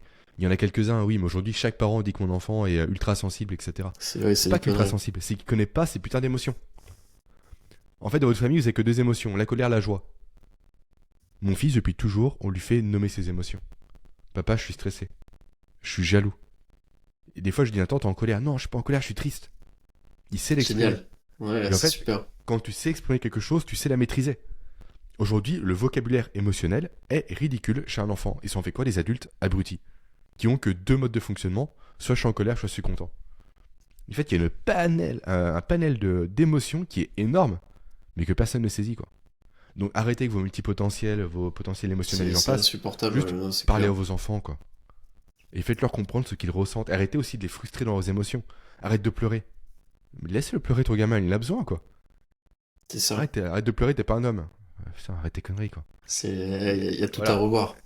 il y a tout à Entre, revoir. il y a tout à revoir sur les émotions. Et puis, moi, ce que je vois aussi de beaucoup plus, tu sais, c'est par rapport à tous les troubles de l'attention, les TDAH, les machins. Oui, mais c'est pareil. C'est pareil. Tu t'entends de plus en plus, je vois ça sur les réels. Effectivement, j'ai été diagnostiqué TDAH. Du coup, je comprends pourquoi. Déconnecte un peu des réseaux, apprends à être plus concentré. Déjà, même pas C'est ton enfant affolant. devant un écran, où maintenant un dessin animé ça va 1000 à l'heure, t'as un flash toutes les 5 secondes, Bah 5 oui, secondes, c'est 5 dixièmes de seconde. Forcément, il y a plus d'attention, c'est logique. En fait, la facilité, c'est les écrans. Moi, je le vois, mon fils, des fois, je le mets devant les écrans, ça devient un légume. bah c'est sûr. C'est terrible à dire, hein. Jusqu'à ses 3 ans, il a eu zéro écran. Parce que durant 3 ans, c'est là que le cerveau se forme le plus. Mettre un enfant devant les écrans avant 3 ans, je suis désolé, mais tout simplement, c'est de la maltraitance. Alors que les enfants, en moyenne, passent quasiment 4 heures par jour devant les écrans avant 3 ans. De façon directe ou indirecte. Mais en fait, littéralement, les enfants sont bombardés d'écrans pour laisser les parents tranquilles. Mais effectivement, il n'y a plus d'attention, c'est logique, comme tu le dis. Entre un dessin animé où ça va à 1000 à l'heure et un prof qui t'explique un cours, ah oui, tu décroches. Oui, effectivement, Ah oui, oui, tu c'est décroches. clair. Oui. Mais en fait, le problème, c'est pas tant que l'enfant a un problème, c'est que l'éducation a un problème. Hmm. À nouveau, il faut revenir à la cause première. La cause première, c'est la télévision, c'est l'éducation, c'est le manque d'écoute. C'est fait que les enfants font des enfants pour faire des enfants, pas pour s'en occuper. Bref, vaste sujet. Vaste sujet qui mériterait l'objet d'un second podcast. Ouais, complètement, ouais. Et encore, je suis loin d'être expert sur le sujet, mais il y a des vrais trucs à faire. Ouais, il y a un vrai truc à creuser. Écoute, mon Jérôme, je vais t'emmener vers la fin du podcast. Je pose toujours Amène-moi. des petites questions à tous mes invités. Ouais. Des questions de fin. Première question, si tu avais un bouquin à recommander à nos auditeurs, pardon. C'est une question classique, mais Ouais, c'est la toujours classique, je sais même intéressant. pas quoi répondre, toi. Toujours J'essaie de difficile, le hein. champ. À chaque fois, je me dis, putain, qu'est-ce que je répondrai à cette question et je sais jamais, tu vois. Mais peut-être si t'en as plusieurs ou un qui te marque, qui te vient, le premier qui te vient, ça sera le bon. En fait, de base, je répondrais de façon presque stéréotypée les 48 lois du pouvoir de Robert Greene, qui est un super bouquin. Vraiment, c'est un super livre, je sais pas si tu le connais. Je l'ai jamais, je Euh, l'en ai déjà entendu beaucoup parler, mais je l'ai jamais lu. ouais, par contre, il est très très lourd à lire. Mais en fait, il analyse en fait les lois pour avoir le pouvoir, entre guillemets. Autrement dit, avoir de l'assurance, avoir confiance en soi, prendre le lead parfois, au regard de faits historiques. Où il te montre l'exemple Super historique et le intéressant, ouais. contre-exemple historique. Et du coup, c'est très bien fait. Mais maintenant, je vais plus à lui recommander simplement de la non-fiction. Lisez putain des BD, des mangas, des choses comme ça. C'est comment dire, moi aujourd'hui, on est dans un monde où on nous force quasiment à bouquiner que de la non-fiction. Il faut lire des Robert Cialdini, il faut lire des Père riche, Père pauvre, des Comment se faire des amis, etc. Ouais, c'est vrai que c'est cool, c'est important de lire ça. Mais juste prenez le temps le soir de vous plonger dans une bande dessinée. C'est con mais ça fait du bien quoi. C'est clair. Moi réellement c'était un game changer pour dormir aussi. J'en ai pas parlé précédemment mais finir ma journée par une bande dessinée, en fait ça pose le cerveau en mode off. Juste je lis sans lire pardon, je prends du plaisir, ça me détend. Mais finir la journée par rapport à un bouquin technique, un bouquin de dev perso, ça stimule le cerveau. Du coup ta nuit pardon sera impactée derrière. Juste lisez des trucs cool aussi. Arrêtez de vous faire chier avec vos bouquins des fois C'est trop clair, techniques. je suis d'accord. Je suis En plus, c'est d'accord. des Bon, super BD maintenant. Et c'est vrai que souvent on catalogue et on catégorise les bandes dessinées comme étant des éléments propres aux enfants. C'est faux. T'as des super BD maintenant pour adultes qui sont juste géniales quoi. Où tu t'éclates, t'as de l'humour, t'as plein de choses et t'as du dessin, t'as du visuel. Et ça manque le visuel. Le cerveau est visuel avant toute chose quoi. hmm. Donc voilà, ma recommandation c'est les bandes dessinées. Alors, quelle bande Euh, dessinée, t'en as une autre particulier? Là je lis The Boys. Ok. en, Qu'est-ce que en bande c'est? dessinée c'est assez violent. Et sinon pas mal de mangas, dont pas mal qui m'ont été recommandés par Pierre Dufresne. Notamment un qui est merveilleux, qui s'appelle Ranking of King. Ok. C'est ultra attachant. C'est juste merveilleux comme manga. Je ne peux que le conseiller. Sinon, qu'est-ce que je lis d'autre vraiment tout ce qui me passe par la main. Ok. Super. Niveau Bah écoute, non-fiction, franchement, je m'en fiche. Toi. J'ai beaucoup moins d'exigences que sur de la. Niveau fiction, pardon, j'ai moins d'exigences que sur la que sur la non-fiction. non-fiction, ouais. Super conseil. La fameuse stratégie des alters C'est de complètement Taleb. ça. Là, c'est Hmm. Nicolas Taleb, c'est ça, oui. Hmm. C'est ça. Super Donc, oui, intéressant. des bouquins à la con, si j'ose dire. Génial. Mais qui apportent beaucoup de choses. C'est clair. Deuxième question, si tu devais garder une seule routine qui t'amène énormément d'énergie, de bonheur dans ta journée, ça serait Ah, c'est laquelle? chaud. Je sais, S- c'est le but. euh, Ah, c'est horrible comme question. Je vais dire sport de façon générale pour Hmm, inclure la je, marche dedans. je m'en doutais. Pour inclure la marche dedans parce qu'en fait, je ne pourrais pas sacrifier la marche à l'heure actuelle. C'est vraiment un exutoire, je marche environ 3-4 fois par jour. Pas longtemps. Mais c'est vrai que par rapport à ça aussi, c'est un élément important, je pense, à préciser. Il faut arrêter de voir la marche comme étant de la randonnée. Quand je dis que je marche, je pars pas une heure. Je pars 10 minutes ou un quart d'heure. Parce que ma finalité, c'est pas de faire un effort physique, c'est de rompre la sédentarité. Et plus on pourra reproduire ce schéma-là de je travaille, donc je suis assis, et je marche régulièrement, plus on va rompre la sédentarité. Et il faut mieux 3 fois 10 minutes de marche qu'une fois une heure. C'est clair. Largement. Hmm. Même 6 fois 5 minutes qu'une fois une heure. Très clairement. Il faut constamment rompre la sédentarité. Parce qu'aujourd'hui, on est constamment assis. Toi, ça fait 1h40 qu'on est ensemble, Boris. À part, je vais aller marcher. Très clairement. Pas très longtemps, mais je vais aller marcher. Parce que j'en ai besoin. Donc vraiment, la marche est essentielle. Et ça me fait mal à le dire, mais est plus essentielle que le sport. Au niveau Bah oui, physiologique, c'est pour moi, clair. marcher est plus essentiel que faire du sport. Faire du sport, c'est bien sympa. Après, ça dépend le sport, mais à nouveau, on est sur un effort qui dure 1 heure. Et c'est pas 1 heure de sport par jour qui va compenser 8 heures assis. C'est clair. C'est pas possible. C'est sûr. Donc Bah, ça serait la marche. C'est dur c'est, à dire, mais ce serait la marche. ouais, non, mais j'ai souvent cette réflexion, parce que moi je pense que je marche pas encore assez. Bah, tout le monde a un tendance à être trop sédentaire. Oui, Et oui. je dis toujours, tu peux faire 5 6 fois du sport par semaine et être un grand sédentaire. Et Complètement. pour beaucoup de gens, ça paraît Ouais. contre-intuitif, mais c'est le cas de beaucoup. Complètement, ouais. C'est ça. Donc la marche, je te rejoins. Team marcheur aussi, de mon côté. Euh, Dernière question, est-ce que tu aurais un invité à me recommander sur ce podcast? Alors, je sais pas qui t'a reçu, mais j'en ai plusieurs que je pourrais te donner. Bah, Pierre, tu l'as déjà reçu, Pierre? Pas encore, mais c'est en Ouais, c'est en shortlist. cours. Rudy Koya, pourquoi pas? Pas encore eu, mais effectivement, ce serait intéressant. Euh... Julien Lepage, tu l'as eu? Il est la semaine prochaine, Ah, donc cool, super. ça va venir Tu aussi. passeras le bonjour à, tu passeras le Ouais, bonjour à Jus. carrément, carrément. Sinon, j'ai reçu récemment sur mon podcast à moi Gilles Lartigot.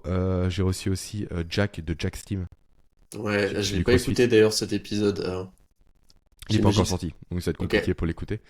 Il sort lundi. tu me l'enverras de Ouais, je l'écouter. t'enverrai, il sort lundi.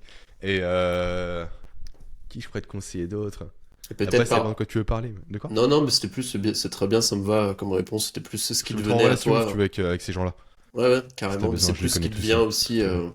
une personne qui pourrait bien fitter avec le podcast. Mais très Non, mais ces clair. gens-là, effectivement, me paraissent plutôt intéressants, plutôt pertinents par rapport à ton podcast, ouais. Super. Ah si, aussi Et Matt Bouchard.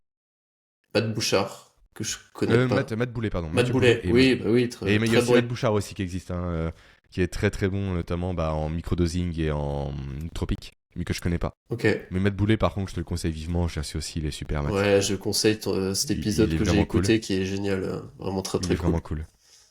Et du coup, c'est dernière question qui n'en est pas une, pour tous ceux qui ont accroché avec ce que tu partages, qui ont envie d'être plus productifs, qui ont envie de se connecter un petit peu à toutes ces notions et ces grands principes que tu as à cœur à partager, où est-ce qu'on les redirige? Quels sont les endroits où tu as envie d'amener les gens? Alors, si vous voulez manger beaucoup de contenu, ça serait mon podcast où j'ai quasiment 140 épisodes, je crois, maintenant.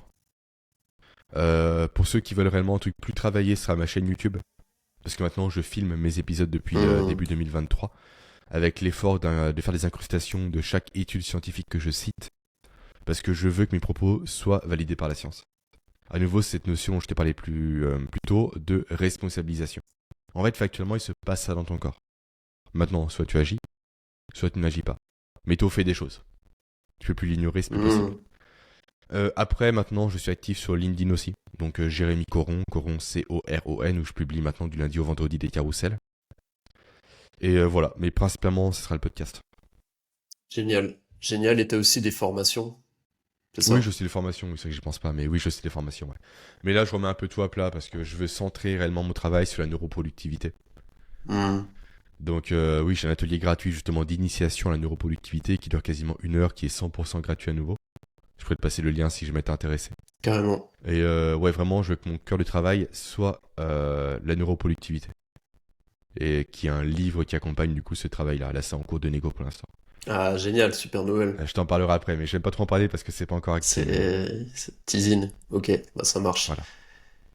Bah écoute, Jérémy, merci beaucoup. C'était génial. J'ai adoré cette Ouais, conversation. moi J'espère que aussi. toi aussi, que c'était du kiff. Toujours très intéressant d'avoir quelqu'un qui a une aussi bonne, enfin, pour moi, connaissance sur un sujet très particulier et qui arrive à amener de la science à chaque fois pour tout expliquer. Donc, je pense que ça va intéresser beaucoup de mes auditeurs. Donc, J'espère. ouais, c'est sûr. C'est sûr que oui. Je mettrai tous les liens du coup dans Ouais, l'épisode. ça marche. Allez, merci à toi. Merci Boris. Ciao, ciao. À très vite. Salut.